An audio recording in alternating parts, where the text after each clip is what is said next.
South India shopping mall the wedding మంత్ర సరికొత్త wedding collection south India shopping mall.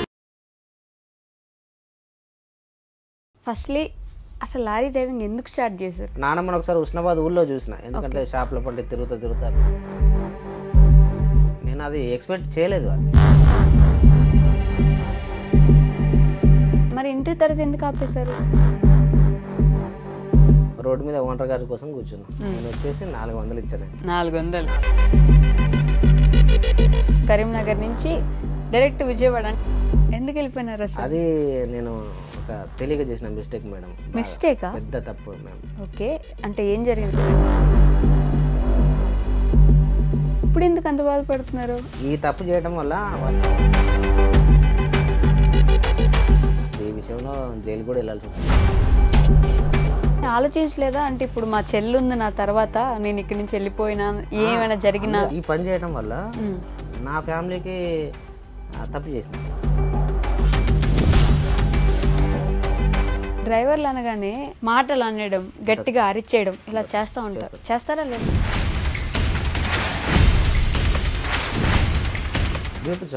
కొడతారు. ఆంధ్ర తెలంగాణలో lorry నడపాలంటే madam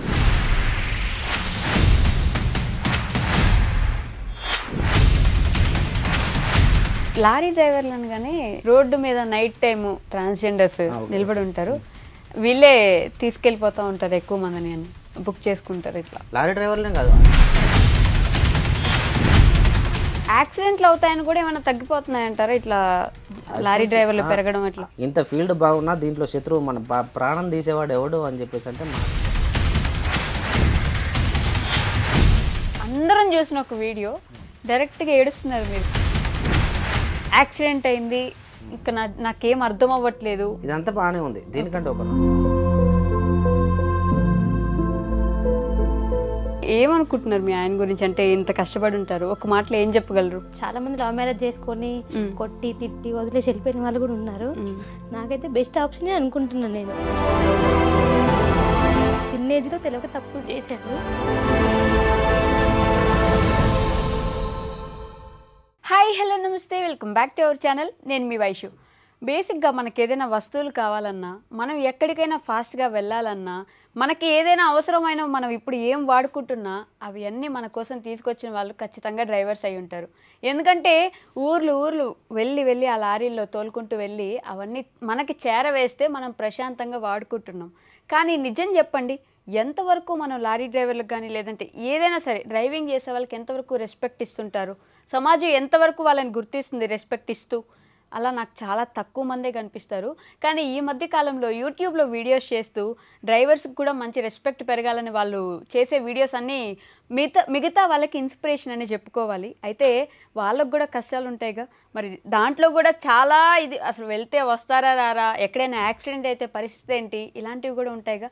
మరి ఆ విషయాలన్నీ మాట్లాడడానికి ఈరోజు నాతో పాటు విజయవాడ ట్రక్ బ్లాగ్స్ నుంచి రమేష్ గారు ఉన్నారు. రమేష్ గారితో మాట్లాడదాం. హలో అండి. నమస్తే, బాగున్నారా? ఓకే, రమేష్ గారు, ఫస్ట్లీ అసలు లారీ డ్రైవింగ్ ఎందుకు స్టార్ట్ చేశారు? నేను చేయాలని నాకు ఇవన్నీ అనుకోకుండా వచ్చేసినాయి మేడం. నాకు ఓకే, ముందు ఫస్ట్ ఆఫ్ ఆల్ మా పుట్టిన ఊరు వచ్చేసి చౌటుపల్లి, కృష్ణాబాద్ మండలం, మాకు సిద్దిపేట దగ్గర ఉంటుంది, తెలంగాణ. ఓకే, దాని తర్వాత ముందు ఊళ్ళో పని చేసుకుంటూ ఈ లారీ ఫీల్డ్ ఏంటంటే జీతానికి ఆశపడి ఫీల్డ్లోకి వచ్చిన అవకాశం ఉంది.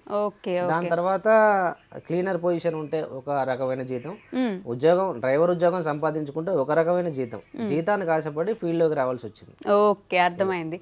కాకపోతే మీ పేరెంట్స్ ఏం చేసేవాళ్ళు అప్పుడు? అమ్మ ఉండేది మేడం.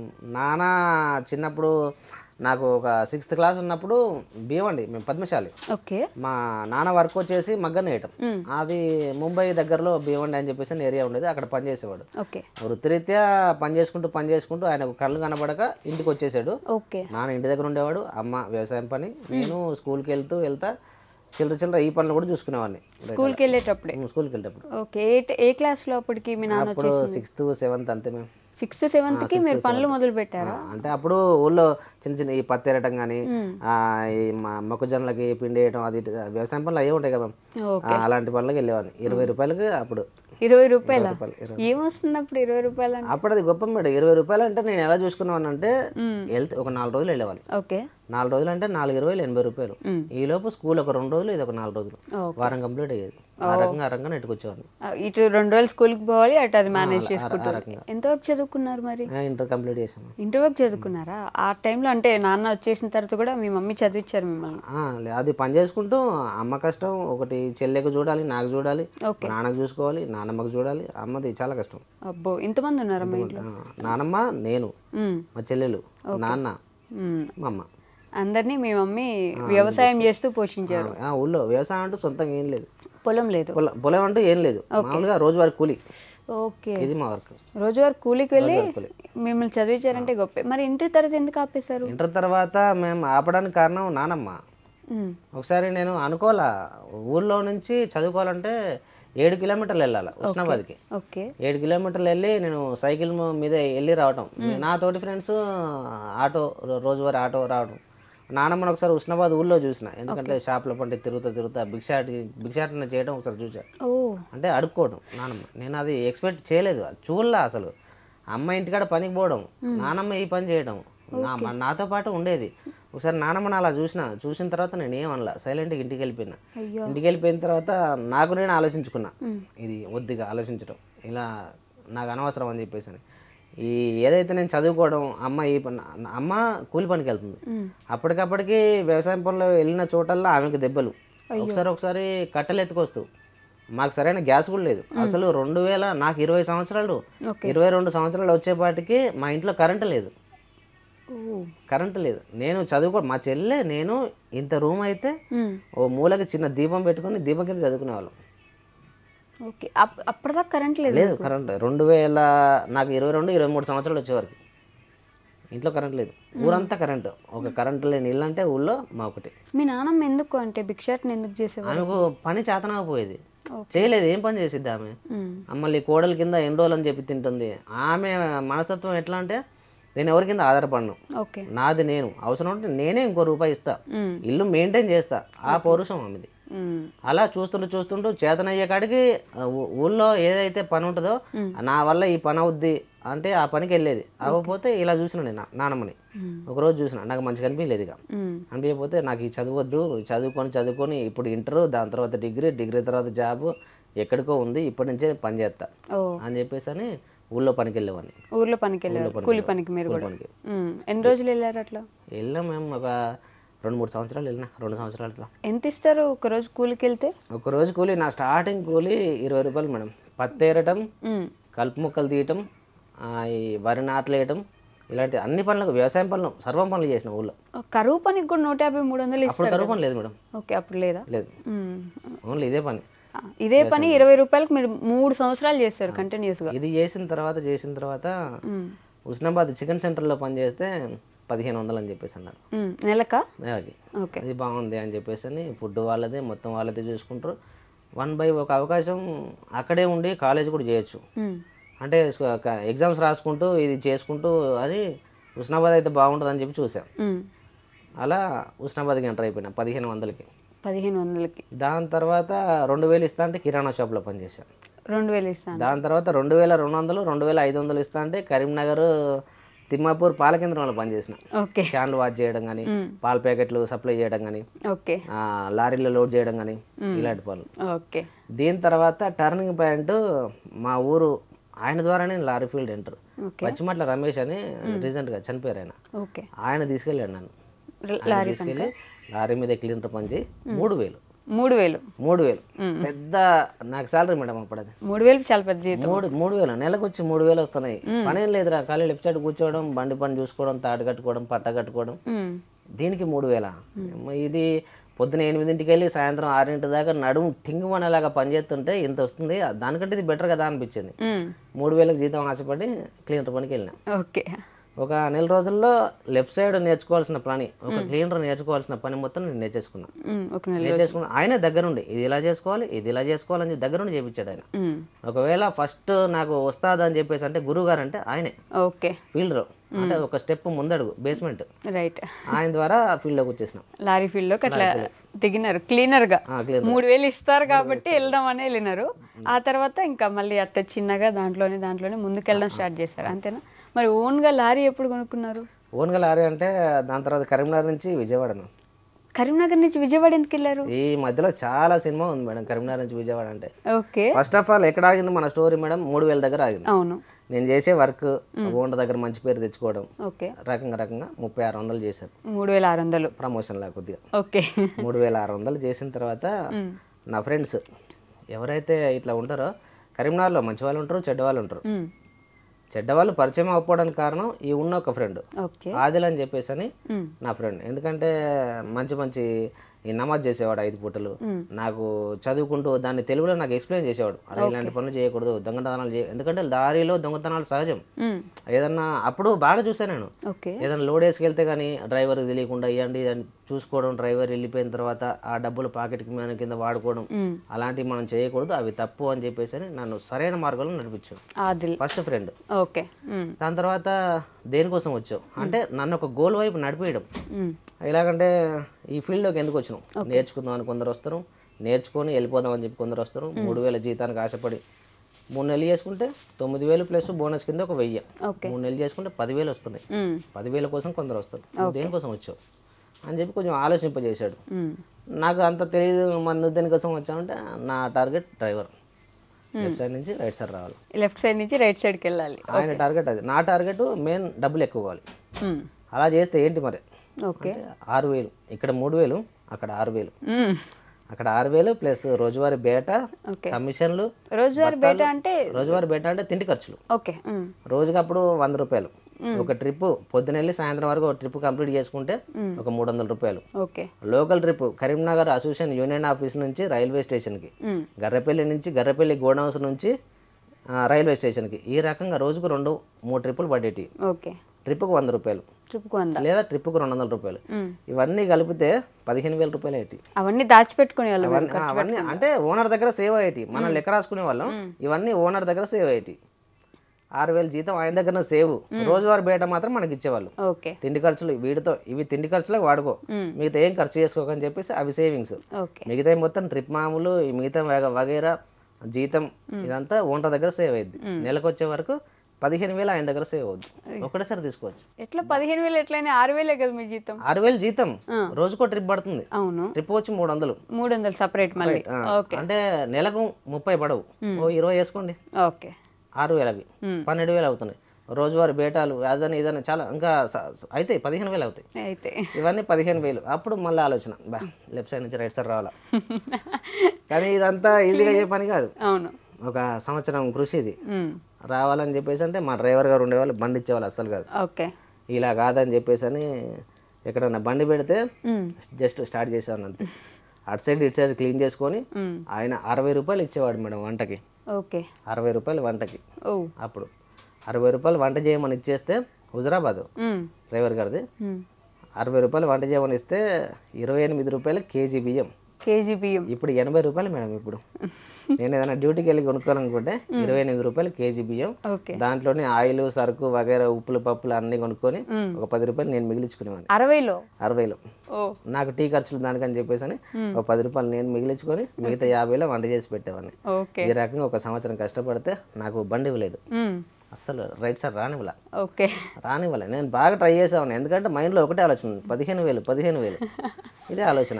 రానివ్వలే. నేను ఆయన లేనప్పుడు సాయంత్రం ఇంటికి వెళ్ళిపోయేవాడు. అన్లోడ్ అవ్వకపోయినా లోడ్ అవ్వకపోయినా నేను కొద్దిగా రైట్ సైడ్ వచ్చి స్టీరింగ్ మీదకి వచ్చి కొంచెం ఊహించుకునేవాడిని. బండి హైవేలో వెళ్తున్నాను, డబుల్ రోడ్లో వెళ్తున్నాను అని చెప్పేసి నాకు నేను ఊహించుకునేవాడిని. బండి స్టార్ట్ చేయకుండా పర్లా, ఊహించుకునేవాడిని. కొద్దిగా స్టార్ట్ చేసుకోవడం. డ్రైవింగ్ చేసే వాళ్ళకి బండి స్టార్ట్ చేస్తే ఆ సౌండ్కి బాగా ఇదవుతుంటారు కదా, ఇంట్రెస్ట్ వస్తుంది బాగా కదా. అప్పుడు ఇప్పుడు కొత్త బళ్ళు అంతగా లేవు. BS3లు BS2లు అవి ఎక్కువ. ఆర్డినరీ స్టీరింగ్స్ అది నేర్చుకోవడం గొప్ప. అది నేర్చుకున్నాడు ఇప్పుడు ఏదైనా నడపగలుగుతారు.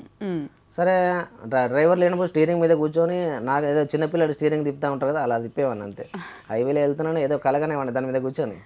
తర్వాత మెల్ల స్టార్ట్ చేయడం మొదలుపెట్టిన. స్టార్ట్ చేసిన తర్వాత ఈ బాగా డ్రైవర్ని అబ్జర్వ్ చేసేవాడిని. ఆయన నడిపేటప్పుడు క్లచ్ ఎలా వేస్తున్నాడు ఇదంతా బాగా కాపీ చేసుకొని ఆయన లేనప్పుడు ముందుకి వెనక్కి ఈ రకంగా ఒక నెల రోజులు ట్రై చేసినాం. దాని తర్వాత ఫస్ట్ ఆపర్చునిటీ ఎప్పుడు వచ్చిందంటే ఆయన ఊరు వెళ్ళిండు, రావాల్సిన టైం కంటే గంట లేటుగా వచ్చిండు. అన్లోడ్ అవ్వాల్సిన బండి ముఠా వాళ్ళు వచ్చేసిలు, హమాలి వాళ్ళు వచ్చేసిలు, బండి అన్లోడ్ చేస్తే తీసుకెళ్లి పాయింట్లో పెట్టు. డ్రైవర్ లేడు. నా పని ఏంటి వంట చేసుకొని ఆయన వచ్చేపాటికి వంట చేసి రెడీ పెట్టేసి క్యాబిన్ మొత్తం నీట్గా తుడిచేసి అద్దాలు తుడిచేసి రెడీ పెట్టిన. డ్రైవర్ రాలా. ఇప్పుడు యథావిధంగా వచ్చేవాడు, ఈరోజు రాలా. వాళ్ళు ఆగట్లేదు. లేదు రాలేదు అని చెప్పేసి అంటే వెనకాల బండికి అవకాశం దొరుకుతుంది. ఓకే, నేను స్టార్ట్ చేసి కాటా పెట్టుకుని తీసుకెళ్ళి అన్లోడింగ్ పాయింట్లో పెట్టిన. అప్పుడు ఎవరు పెట్టారు అని చెప్పేసి నేను పెట్టిన. ఎలా పెట్టావు, ఎక్కడ తగిలిచ్చావా, ఆ గేట్లో ఎలా తెచ్చావు, ఈ గేట్లో ఎలా తెచ్చావు, ఆయనకున్న డౌట్స్ అడిగాడు. లేదా నా ఇలా తెచ్చాను అలా తెచ్చాను అని చెప్పేసి చెప్పిన. ఓకే అని చెప్పేసి అన్నాను. పక్కన కూర్చున్నాడు. అన్లోడ్ అయిపోయింది. తీసుకెళ్ళి ఎలాగైతే లోపల పెట్టావో అలాగే తీసుకెళ్ళి బయట పెట్టావు అని చెప్పేసాను. అప్పుడు ఒక అవకాశం దొరికింది, ఛాన్స్ వచ్చింది. దాని తర్వాత ఇక ఏ పని ఉన్నా చిన్న చిన్న పని ఉన్నా నాకే చెప్పడం. ఈ హైవే మీద బండి నడపడం అంటే కరీంనగర్లో రమేష్ గారు అని ఆయన మెయిన్ మా ఉస్తాద్, మా గురుగారు. ఈ ఆయన పర్ఫెక్ట్గా నాకు ఆయన వల్ల హైవే మీద పర్ఫెక్ట్గా నేర్చుకున్నా. ఆయన వల్ల బయటికి తిరగటం, జిల్లాలు దాటడం, రాష్ట్రాలు దాటడం ఆయన వల్ల. అప్పటి నుంచి మీరు డ్రైవింగ్ లోకి వెళ్ళిపోయారా? ఆటోమేటిక్ డ్రైవింగ్ వెళ్ళిపోయా. ఈయన ఒప్పుకున్నాడా మీకు డ్రైవర్ గా చేస్తూ ఉన్నాడు కదా? ఆయన మారిపోయాడు. ఆయన వేరే బండికి వెళ్ళిపోయాడు. ఆయన వేరే బండికి వెళ్ళిపోయిన తర్వాత మా ఓనర్ గారికి 3 బళ్ళు, ఇంకో బండికి నేను మారిపోయినా. నేను మారిపోయిన తర్వాత అప్పుడు ఆయన కింద 36,000 శాలరీ, నాకు 3600 శాలరీ, నెలకు 3600 శాలరీ, పర్ఫెక్ట్ డ్రైవింగ్ నేను ఆయనతో సమానంగా. నువ్వు 12 గంటలు నడుపుతావా, నేను 12 గంటలు, నీకు 8 గంటలు తోలుతావా, నేను 8, అవసరం ఉంటే నువ్వు పక్కన కూర్చొని నేను చూసుకుంటా, ఈ రకంగా. తర్వాత ఇంకో సెకండ్ ఆప్షన్ ఏంటంటే మేడం, లైఫ్ లైన్ ఈ విషయం మా ఓనర్ గారికి తెలియదు. తెలిసిన తర్వాత చాలా మంచి వ్యక్తి ఆయన తెలిసిన తర్వాత వాళ్ళ బ్రదర్ ఆయనకి చెప్పాడు. డ్రైవర్ ఇంటికి వెళ్ళిపోయిన తర్వాత యూనియన్ ఆఫీస్ పార్కింగ్లో వారం ఆపేసాడు బండి. లారీలో ఆగటం ఏ ఓనర్కి ఇష్టం ఉండదు, ఎందుకంటే ఫైనాన్స్లు ఉంటాయి, చాలా ట్యాక్సులు కట్టాల్సి ఉంటాయి. ఎందుకు ఆపినావు అని చెప్పేసి అని ఓనర్ వాళ్ళ బ్రదర్ అడిగితే డ్రైవర్ లేడు దానికి, మనలో కుర్రోడు ఉన్నాడు కదా తోలుతాడు, నీకు తెలియదా అని చెప్పేసి. బండి పర్ఫెక్ట్గా నడుతాను, నేను చాలాసార్లు చూసా, నాకు ఆ విషయం తెలియదు, ఎప్పుడు చెప్పలేదు, ఎవరు చెప్పలేదు, చూడలేదు నేను అని చెప్పేసి. అంటే నీకు తెలియకుండా మెయింటైన్ చేసాము, ఫోన్ చేసి చెప్పు పలానా చోటుకి వెళ్ళమని చెప్పేసి అని ఆయన అప్పుడు చెప్పారు నాకు. రమేష్ ఇట్ట ఫోన్ చేసిన తర్వాత రమేష్ ఇట్ట బండి తీసుకెళ్ళు గర్రెపల్లి గోడౌన్ నుంచి, ఫస్ట్ నాకు బాగా గుర్తుంది, కరీంనగర్ గోదావరిఖండ రూట్లో ఉంటుంది గర్రెపల్లి ఊరని, అక్కడ సిడబ్ల్యూసి గోడౌన్స్ ఉన్నాయి, గవర్నమెంట్ వారి గోడౌన్స్. ఆ గోడౌన్ నుంచి రైల్వే స్టేషన్కి రైల్వే గూడ్స్ బండి ఉంటుంది కదా, దానిలో ఫిలప్ చేయాలి మేము. అది రాష్ట్రాలు దాటుకుంటూ పక్క రాష్ట్రానికో పక్క దేశానికో వెళ్ళిపోద్ది దాంట్లో ఫిలప్ చేస్తే. ఆ పని అది ట్రిప్కు 3 or 4 పడతాయి, అంటే మన తెలివితేటలను బట్టి, లోడింగ్లు బట్టి. అక్కడికి వెళ్ళి ఆ ట్రిప్పులు అయిపో అని చెప్పేసి అన్నాడు, ఆ ట్రిప్పులు నడిపించు అన్నాడు. ఏంది నాకు ఏమన్నారు మీరు అని చెప్పేసి నేను అన్నా. బండి తీసుకెళ్ళి గోడౌన్ నడుస్తుంది, అక్కడికి వెళ్ళి అవి ఎంటీ గోడౌన్ అవి కొట్టు అని చెప్పేసి అన్నాడు, ఆ ట్రిప్పులు వెయ్యి అని చెప్పి అన్నాడు. నాకే నాకు చెప్పిందంటే నీకే అన్నాడు. ఆశ్చర్యపోయినా బాగా, ఎందుకంటే డ్రైవర్ ఉన్నాడేమో అక్కడ, తీసుకొని వెళ్ళు అని చెప్పి నాకు వినపడిందేమో అనుకున్నా, కానీ నాకే చెప్పింది. అటు వెళ్ళి 4 ట్రిప్పులు వేసిన, 4 ట్రిప్పులు వేసిన తర్వాత 3600 జీతం. బేటా డబ్బులు అంటే డ్రైవర్ లేకపోతే 100 రూపాయలు బేటా నాకు. ఈరోజు 4 ట్రిప్పులు వేసిన, డ్రైవర్కి అయితే 400 ఇస్తారు ఓనర్ గారు, నాకెంత ఇస్తారు? పోనీ 50 ఇచ్చినా కానీ 200 వస్తాయి, మొత్తం డబ్బులే 50 ఇచ్చినా కానీ, ట్రిప్కి 50 రూపాయలు ఇచ్చినా కానీ 200 రూపాయలు వస్తాయి. సాయంత్రం ఈవినింగ్ 4 రిసీవర్లు, అది మనకు కిరాయి ఏమి ఉండదు, రిసీవర్లు అని చెప్పి ఇస్తారు. 4 రిసీవర్లు చేతిలో పట్టుకొని రోడ్డు మీద ఓనర్ గారి కోసం కూర్చున్నా. ఆయన వచ్చేసి 400 ఇచ్చాను నేను, ఫస్ట్ శాలరీ 400. ఈ 400కి నేనేం చేశానంటే, నేను బండి నడిపినా అని చెప్పేసి నా తోటి క్లీనర్కి మొత్తం చెప్పుకోవడం. ఈ 400 రూపాయల నోట్ల మీద గాంధీ నోట్ల ప్లేస్లో నా ఫోటో వేసుకున్నా, నా ఫస్ట్ శాలరీ దాచుకోవాలని చెప్పేసి. మీ ఫోటో వేసుకున్నారా? గాంధీ ఉన్న ఫోటోలో నా passport size photo same Gandhi సైజులో కట్ చేసుకొని అక్కడ నా ఫోటో వేసుకున్నాను. పని చేస్తే అవి అంటే ఖర్చు పెట్టాలని కాదు కానీ దాచుకోవాలని. ఈ రోజు నేను సంపాదించిన అక్కడ నుంచి ఇట్లా ఎంతవరకు చదువుకున్నావు అని చెప్పేసి అంటే ఇంటర్ కంప్లీట్ చేసిన, లైసెన్స్ పెట్టుకో అని చెప్పేసి లైసెన్స్ అయింది. దాని తర్వాత హెవీ అయింది. అక్కడే హెవీ అయిన తర్వాత నాన్నగారికి కొద్దిగా ఒంట్లో బాగాలేదని చెప్పేసి నేను ఇంటికి వచ్చేసిన. మళ్ళీ ఇంటికి వెళ్ళిపోయినారా? ఇంటికి వచ్చేసిన. ఇంట్లో 1 సంవత్సరం, దాని తర్వాత నాన్నగారు చనిపోవడం. మరీ బాగాలేకుండా నాన్నగారు చనిపోవడం. దాని తర్వాత చెల్లెలు కాలేజీ నేనే చూసుకోవాలి, కాలేజీ ఫీజులు చూసుకోవాలి, ఇంటికాడ కొద్దిగా ఇల్లు అప్పుడు కొంచెం తెలిసింది ఇల్లు బాగా చేసుకోవాలి. ఇంట్లో కరెంట్ లేదు, ముందు చెప్పుకున్నాక 22 సంవత్సరాలు వచ్చేదా కరెంట్ లేదని. అప్పుడు నేను ఇంట్లో ఉండేవాడిని కదా, నేను బయట తిరిగేవాడిని కదా. ఇల్లు బాగా చేయించుకోవాలి, ఇంట్లో కరెంట్ తెచ్చుకోవాలి. మెల్లమెల్లగా ఈ బాత్రూమ్స్ కట్టించాను. దాని తర్వాత ఇంట్లో కరెంటు కొద్దిగా ఇల్లు బాగా చేయించుకోవడం. చెల్లెల్ని టీటీసీ అని చెప్పేసి హన్మకొండలో కాలేజ్ జాయిన్ చేయడం. ఇప్పుడు గవర్నమెంట్ జాబ్ ఆమె. అన్ని డబ్బులు బాగా వచ్చినాయి అయితే అప్పుడు. బాగా వచ్చేది. ఆ తర్వాత డ్రైవర్ అయిపోయినా. డ్రైవర్ అయిపోయి 1 సంవత్సరం పని చేసిన. పని చేసిన తర్వాత నాన్న సరిగ్గా లేకపోవడం వల్ల మళ్ళీ ఇంటికి వచ్చేసిన. ఇంటికి వచ్చేసి ఇంటికాడ ఈ ఫెసిలిటీస్ అన్ని ఈ సంవత్సరం సంపాదించిన డబ్బులు ఇక్కడ పెట్టినారు మొత్తం ఎటు చెట్టు ఇట్లా అయిపోయింది. చెల్లిని కాలేజీలో జాయిన్ చేశారు. ఇప్పుడు గవర్నమెంట్ జాబా? గవర్నమెంట్ జాబ్ అంటే పంచాయతీ కార్యదర్శి. ఓకే, పంచాయతీ కార్యదర్శి. నైస్. ఓకే, అమ్మ ఇంటి దగ్గరే హౌస్. ఇప్పుడు కూడా ఇంకా వర్క్ ఏమైనా చేస్తున్నారా? వర్క్ ఏం లేదు, ఖాళీగా ఉంటుంది అంతే. అయితే ఓకే. అంటే మీరు ఇంకా ఇప్పుడు కూడా ఇంకా ఆవిడ చేస్తే వ్యవసాయం చేసుకుంటా కూలీ చేస్తే కష్టమే దగ్గర. మామూలుగా మేము వచ్చేసి ఫ్యామిలీ తోటి విజయవాడలో ఉంటాం. మా దగ్గర ఉండదు. వచ్చినా ఎప్పుడన్నా 10 రోజులు అంతే, అంత మించి సిటీ వాతావరణం పడదు. ఇంటి దగ్గరే ఉంటుంది. పింఛన్ వచ్చింది, ఆ ఇల్లు వాతావరణం చూసుకుంటూ ఆ చుట్టుపక్కల చూసుకుంటూ అక్కడే ఉంటుంది. మరి అక్కడి నుంచి మీరు కరీంనగర్ నుంచి డైరెక్ట్ విజయవాడ అంటే తెలంగాణ దాటిపోయి ఆంధ్రాకి ఎందుకు వెళ్ళిపోయినారు అసలు? అది నేను ఒక తెలియక చేసిన మిస్టేక్ మేడం. మిస్టేకా? పెద్ద తప్పు మేడం. ఓకే, అంటే ఏం జరిగింది? అంటే మీరేమంటారు, ఒకటి లవ్ మ్యారేజ్, లవ్ చేయడం దీని గురించి అని చెప్పేసి ప్రేమ. మీకు ఒక క్వశ్చన్ అడుగుతున్నాను. ప్రేమ? రైట్, అదే మేడం. ఓకే, మీరు ప్రేమించారా? ఊళ్ళో ఉన్న అమ్మాయిని ప్రేమించిన. కరీంనగర్ లో ఉన్న అమ్మాయిని? లేదు, మా ఊరు చౌటపల్లి. ఓకే, చౌటపల్లిలో ఉన్న అమ్మాయిని ప్రేమించి ఈ పని చేయాలి. కాదండి, ఎప్పుడు గ్యాప్ ఎలా వచ్చింది? మీరు లారీకి వెళ్ళే అయితే ఆ డ్యూటీకి వెళ్ళి నాన్న బాగాలేడు ఇంటికి వచ్చేసాను అని చెప్పిన. నేను ఇంటి దగ్గరే ఉండాలి, నాన్న చూసుకోవాలి. చెల్లి కాలేజ్ చేస్తుంది, కాలేజీకి నేను ఇంటి దగ్గరే ఉండాలి, అటు ఇటు దింపాలి. కావాలంటే ఒక ఆటో కావాలని చెప్పేసి నాకు అనిపించింది. వచ్చిన డబ్బులతో ఇల్లు బాగా చేయించుకుని ఒక ఆటో కొనుక్కున్నా. ఇటు నానమ్మని, నాన్ని, అమ్మని, అటు చెల్లిని కాలేజీకి పోతా పికప్ చేసుకుంటూ ఒకసారి లేట్ అయిపోయేది. బస్సు టైం మీద వచ్చేది కాదు. 7-7:30 అంటే మా ఏరియాకి మొత్తం బంద్. అసలు ఏం బైక్ కూడా కనబడేది కాదు. నేనే ఆటో తీసుకెళ్లి హుస్నాబాద్కి పికప్ ఇంటికి సేఫ్గా తీసుకొచ్చాను. ఆటో ఉండటం వల్ల ఒక బెటర్ అనిపించింది. 1 సంవత్సరం 2 సంవత్సరాలు ఉన్నా ఈ ఆటో పట్టుకొని. ఇక ఈ ఫీల్డే ఈ తప్పు చేసేలాగా చేసింది నన్ను. తప్పని ఎందుకు అంటున్నారు ఇప్పుడు? నేను తప్పు అంటున్నాను, మీరేమంటారు మేడం? తప్పని ఎందుకు అంటానండి, పెళ్లి చేసుకుంటే ఇంకా? లేదు, తప్పు మేడం, చాలా తప్పు. ఎందుకు? చాలా తప్పు. అంటే ఏం జరిగింది అప్పుడు? జరిగింది అంటే ఈ ప్రేమ అనేది ఉన్న వాళ్ళకే కరెక్ట్, లేని వాళ్ళకి కరెక్ట్ కాదు. చాలా మంది ఆలోచించారు కానీ ఏమున్న డబ్బున్న వాళ్ళకి కరెక్ట్. ఇది నాలాంటి వాళ్ళకి నా లైఫ్ ఎలాంటిది మేడం? ఇప్పుడు నా ఒక అరగంట చూశారు నన్ను, ఎలాంటిది అనుకుంటున్నాను నా లైఫ్? మరి కొంచెం రైట్. ఏంటంటే సొంతంగా ఆస్తులేం లేవు. ఎప్పుడో తాత నానమ్మ వీళ్ళు కట్టించిన ఇల్లు, నేను చేసుకుంటేనే డబ్బులు. అవును. మళ్ళీ నేను మా అమ్మ చేస్తే ఒక ఇంట్లో ఇంకా 3. చెల్లె చదువుకునే స్టేజ్లో ఉంది, నాన్న ఇంటి దగ్గరే, నానమ్మ ఇద్దరం చేస్తే ఇల్లు నడవాలి. ఇలాంటి స్టేజ్. అలాంటి స్టేజ్ లో ఈ ఆటోలో వెళ్తున్నప్పుడు ఏమైనా పిక్ చేసుకుని డ్రాప్ చేసేవాళ్ళ మీరు? ఆమెని అమ్మాయి కాలేజ్ చేసేది, చదువుకుంటుండేది. ఇక దీనివల్లే ఇది జరిగింది. అప్పుడు తెలియక మేడం నేను ఇది తప్పు చేయాల్సి వచ్చింది.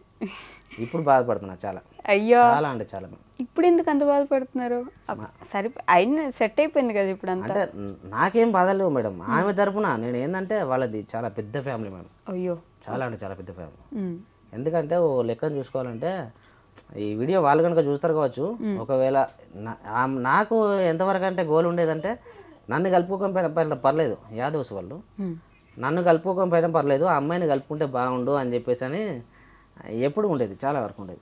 ఓకే, అంటే ఇంకా మాట్లాడుకోవచ్చు అసలు. 10 సంవత్సరాలు ఇప్పటికి. 10 సంవత్సరాలు? 2 పిల్లలు ఇప్పుడు. ముందు అమ్మాయి, తర్వాత అబ్బాయి. సీరియస్లీ ఇంకా మాట్లాడలేదా? అవకాశం లేదు. కాస్ట్ డిఫరెంటా? తెలియదు, వాళ్ళ ఆప్షన్ ఏముందో. అంటే మీది వాళ్ళది సేమ్ కాస్ట్ కాదు? మేము పద్మశాలి, వాళ్ళు యాదవ్స్. 10 సంవత్సరాలు అయింది ఇప్పుడు కూడా. ఎలా పెళ్లి చేసుకున్నారు ఇద్దరు? పెళ్ళి ఊళ్ళోనే చేసుకున్నాం, గుళ్ళో. అదే ఊర్లో? అదే ఊళ్ళో కాదు, అంటే మా పక్కన ఊళ్ళో, కరీంనగర్లో చేసుకున్నారు. మీ మమ్మీ వాళ్ళకి ఓకేనా అప్పటికి? అమ్మ ఒకతే కదా ఇంట్లో, అంత తెలియగల వాళ్ళు ఎవరు లేరు. ఒకతే ఏంటంటే మాకు పెద్దగా తెలియదు. ఒక ఇంట్లో ఈ బయట ప్రపంచం తెలిసిన వాడిని అంటే నేను ఒక్కనే. ఓకే, నేను ఏది చెప్తుంది నమ్మే వాళ్ళ ఇంట్లో కాదు. మీకు కూడా మీ సిచ్యువేషన్ తెలుసు కదా, అంటే నా పరిస్థితి ఇది, నేను ఇంట్లో మీరే చేసి పెడుతున్నారు, మీరే సంపాదిస్తున్నారు, ఇది ఇస్తే తప్ప నా ఫ్యామిలీ గడవదు అని మీకు తెలుసు. అప్పుడు ఆటో తోలాలంటే తోలాలంతే. ఒక అమ్మాయిని ప్రేమించి ఆ అమ్మాయిని ఒప్పించి పెళ్లి చేసుకోవడం. ఆవిడ ఎలా ఒప్పుకున్నారు అసలు? మీరు జస్ట్ అప్పుడు ఆటో తోలుతున్నారు, మంచి ఫ్యామిలీ ఆవిడది, బాగా చదువుకుంటున్నారు, ఎలా ఒప్పుకున్నారు ఆవిడ? ఎలా ఒప్పుకున్నారంటే మరి ఆమె తెలిసి అంటే మొత్తానికి ఒప్పుకున్నారు. ఎలా అంటే అప్పుడు ఏమో మేడం అని అర్థం కాలేదు మేడం. అప్పుడు అది తెలియనిజా మరి దాన్ని ఏమంటారా, అదే ప్రేమ గుడ్డిది ఎడ్డిది ఇలా ఆ టైపు తెలియలేదు. ఆమెకు తెలియలేదు ఒక రకంగా, నాకు తెలియలేదు. ఎందుకంటే ఆమెకు చాలామంది చెప్పారు. ఒక్కొక్కసారి ఇలా ఈ తప్పు చేయడం వల్ల వాళ్ళ ఇంట్లో తెలిసింది, మా ఇంట్లో తెలిసింది. ఓకే. తెలిసి గొడవలు అయినాయి, చాలా ఇదైంది అదైంది అని చెప్పేసి ఆమెకు చెప్పే పద్ధతిలో ఆమెకు చెప్పిళ్ళు, నాకు చెప్పే పద్ధతిలో నాకు బాగా బీభత్సంగా తెలుసు. ఆల్రెడీ స్టేషన్లో కూడా ఒక వారం వేశారు నన్ను పడుకు. స్టేషన్లో ఉన్నారు మీరు? స్టేషన్ నేను నా ఫ్రెండ్స్ వీళ్ళందరూ స్టేషన్లో వేశారు. మీరు కొట్టారు. సినిమా కైండ్ ఆఫ్ స్టోరీ చేస్తున్నారు మీరు అప్పుడే. ఓకే. అయినా కూడా మళ్ళీ లేదు నేను ఆ అమ్మాయిని చేసుకుంటా, నాకు ఆ అమ్మాయి కావాలని వచ్చిన తర్వాత ఆమెను తీసుకొని ఇట్లా కాదు అని చెప్పేసి అని ఎంగేజ్మెంట్ పెళ్ళి ప్లాన్ చేస్తుంటే ఆ అమ్మాయిని తీసుకొని నేను విజయవాడ రావాల్సి వచ్చింది. వాళ్ళ ఇంట్లో తనకి పెళ్ళి సపరేట్గా ప్లాన్ ఎంగేజ్మెంట్ ప్లాన్ చేస్తున్నారు. ఎంగేజ్మెంట్ ప్లాన్ చేస్తుంటే ఇలా జరుగుతుందని చెప్పేసి అని అప్పుడు ఊళ్ళోనే ఉండవని నేను ఈ విషయంలో జైలు కూడా వెళ్ళాల్సి వచ్చింది. కేసు అది ఇది అని చెప్పేసి అని అమ్మ బాబోయ్. ఇక వారం రోజులు స్టేషన్లో వారం రోజులు ఉంచారు. తర్వాత జైలు. కానీ ఆలోచించలేదా అంటే ఇప్పుడు మా చెల్లి ఉంది నా తర్వాత నేను ఇక్కడి నుంచి వెళ్ళిపోయినా ఏమైనా జరిగినా? అదే మేడం, అందుకే ఇప్పుడు నేను అదే తప్ప అంటున్నాను. ఒకటి ఈ పని చేయడం వల్ల నా ఫ్యామిలీకి తప్పు చేసిన ఒకటి, వాళ్ళని ఆ అమ్మాయిని పెద్ద కుటుంబంలోంచి చాలా అంటే చాలా పెద్ద కుటుంబం వాళ్ళ ఇంట్లో మేడం, ఒక ఇంట్లో మేడం వంట చేయాలంటే పొద్దున ఒకసారి సాయంత్రం ఒకసారి, కానీ వాళ్ళ ఇంట్లో పొద్దుకు ఒక 4 సార్లు వంటలు అవుతాయి. అంత పెద్ద కుటుంబం. అంటే ఆ ఇంటికి జనాలు అలా వస్తా పోతా ఉంటారు. సరదాగా ఉండదు. గొర్రెలు బర్రెలు చాలా పెద్ద ఫ్యామిలీ. రీసెంట్గా వాళ్ళ తమ్ముడు పెళ్ళయింది. కానీ మీరు నేను పోలేదు. మాకు అవకాశం ఎలా ఉంటుంది మేడం? పిలవలేదు. అది మిస్ అవుతారా ఆవిడ? బాగా అంటే ఆమె ఏడుపు అది నాకు అనిపించేది ఇదంతా ఎందుకు అనిపించింది మేడం? అసలు నేను చేసింది ఏంటి అసలు? అది నేను అసలు అప్పుడు ఇలా చేశాను, ఇలా నాకు తెలియలేదు. అసలు తెలితే అసలు నేను అసలు ఆ వైపు చూసేవాడిని కాదు. నాకు ఒక అవకాశం వెనక్కి తిరిగే అవకాశం దొరికితే బాగుండే అనిపించింది నాకు. ఏడ్చేవాళ్ళ బాగా? అమ్మాయి ఏడ్చిద్ది బాగా. మా అమ్మ కావాలి నాన్న కావాలని. నాకు కనీసం వాళ్ళ దగ్గర నాకు ఏం అవసరం లేదు వాళ్ళ దగ్గర. వాళ్ళు ఏదైనా సొంతంగా పెట్టారు నాకు, లేదా తినడానికి నాకు అన్నీ ఉన్నాయి. కానీ నేను ఆ ఇంట్లోకి వెళ్ళాలి, ఓ 4 రోజులు వాళ్ళతో సరదా గడపాలి, రావాలి. అల్లుడు మర్యాద చూడాలి. ఆమె టార్గెట్ అది. ఓకే. నా కోసం కాదు, ఆమె నాకు చెప్పేది నీకు లేకున్నా పర్లేదు, నాకనే ఉండాలి ఇంట్లో. నేను అదే కోరుకుంటా. నాకు లేకున్నా పర్లేదు, ఆ ఇంట్లో నాకు లేకున్నా పర్లేదు, ఎంట్రీ నీకు ఉండాలి. నువ్వు ఆ ఇంటి పిల్లవే కదా, నీకు ఉండాలి. ఒక 4 రోజులు ఉండి అట్లా. ఈ ఇంటర్వ్యూ చూసిన తర్వాత పిలుస్తారులేండి. ఏం తెలియదు మేడం. తెలీదా? తెలియదు, చెప్పలేము. ఖచ్చితంగా పిలుస్తారండి. నేను కూడా అడుగుతున్నాను, పిలవండి. 10 సంవత్సరాలు అయిపోయింది, 2 పిల్లలు ఉన్నారు. మీరైనా మీ మనవాళ్ళు మనవరాలను చూసుకోవాలనుకుంటారు కదా, వాళ్ళ కోసమైనా జస్ట్ ఒకసారి ఇంటికి పిలిస్తే ఆవిడ కూడా సరదా తీరిపోతుందని నేను అనుకుంటున్నాను. మీకు మంచిగా అనిపిస్తే ఒకసారి పిలవండి ఇంటికి ఖచ్చితంగా. ఈ ఇంటర్వ్యూ అయిపోయేలోపు నేను మళ్ళీ ఆవిడని కూడా ఒకసారి చూపించడానికి ప్రయత్నిస్తాను, ఎందుకంటే ఖచ్చితంగా చూపిద్దాం. ఓకేనా? నేను ఒకసారి ఇంట్లో డ్యూటీకి వెళ్ళి వచ్చిన తర్వాత సరదాగా బయట కూర్చొని వరండాలో కూర్చొని మీ ఇద్దరం ఇట్లా మాట్లాడుకుంటూ ఉంటాం.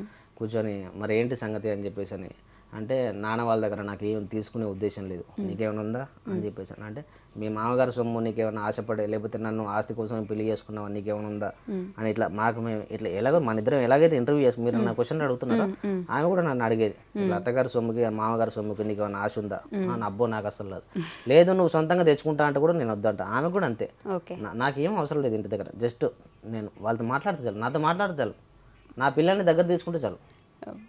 ఇది ఆమె కోరిక. ఎవరు అర్థం చేసుకోవాలి దీన్ని? ఎవరు అర్థం చేసుకోరు. నాకు అప్పుడు అనిపించేది నేను ఇది చేసిన తప్పు, నేను అనేవాడిని. అసలు ఆ ఇంటి వైపు చూడకుండా ఆ ఊళ్ళో లేకుండా ఉండేది ఉంటే అసలు మహారాణిలో ఉండేది, ఓ రేంజ్లో ఉండేది ఆ అమ్మాయి. ఇప్పుడు కూడా మీరు మహారాణిలా చూసుకుంటున్నారు కదా. ఇప్పుడు బాగానే ఉందిలేండి. ఎంతైనా తల్లిదండ్రి సపోర్ట్ ఉన్నది. ఇప్పుడు ఎవరు లేరు, ఆమెకి ఎవరున్నారు? తల్లిదండ్రుల సపోర్ట్ లేదు, అత్తమామ సపోర్ట్ లేరు, ఉన్నది నేను ఒక్కనే. అత్తమామ సపోర్ట్ ఏంటి?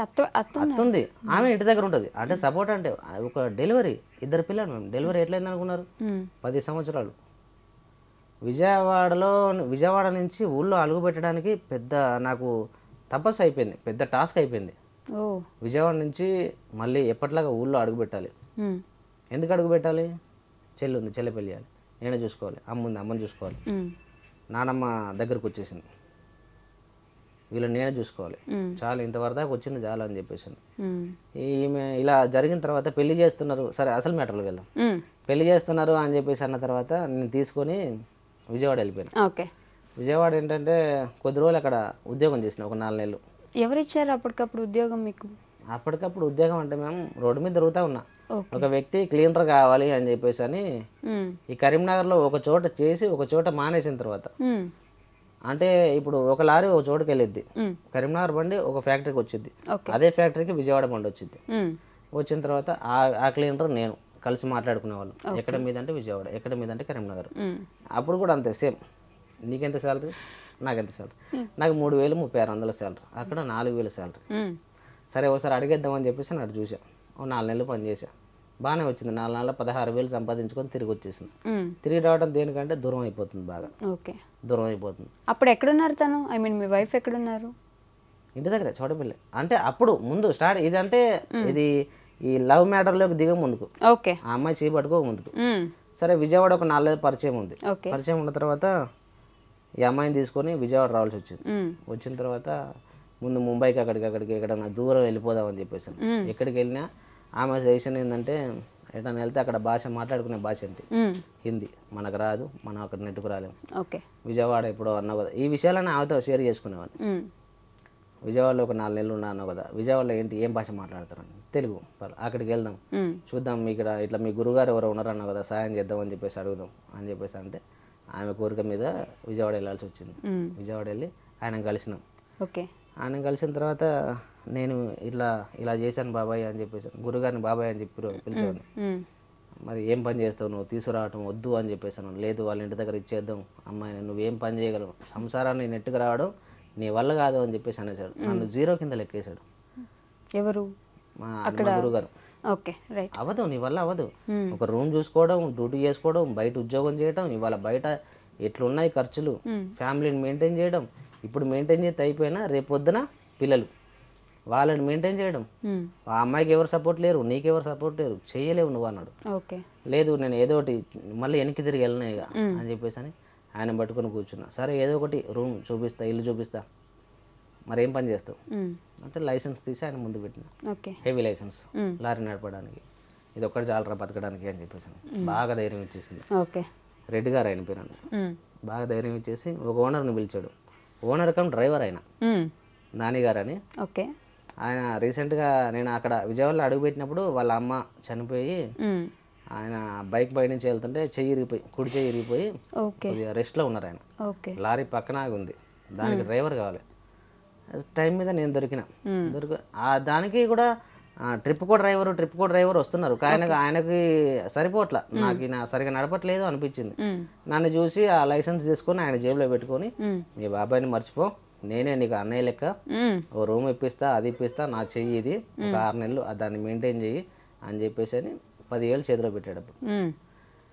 కరీంనగర్ నుంచి ఇటు మా ఊరు నుంచి ఇటు వచ్చేటప్పుడు 1500 జేబులో వేసుకొని వచ్చిన.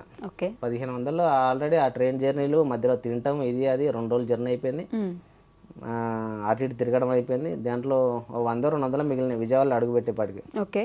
100-200 జేబులో ఉన్నాయి. ఆయన 10,000 ఇచ్చారు. 10,000 ఇచ్చేసి బైక్ ఇచ్చారు.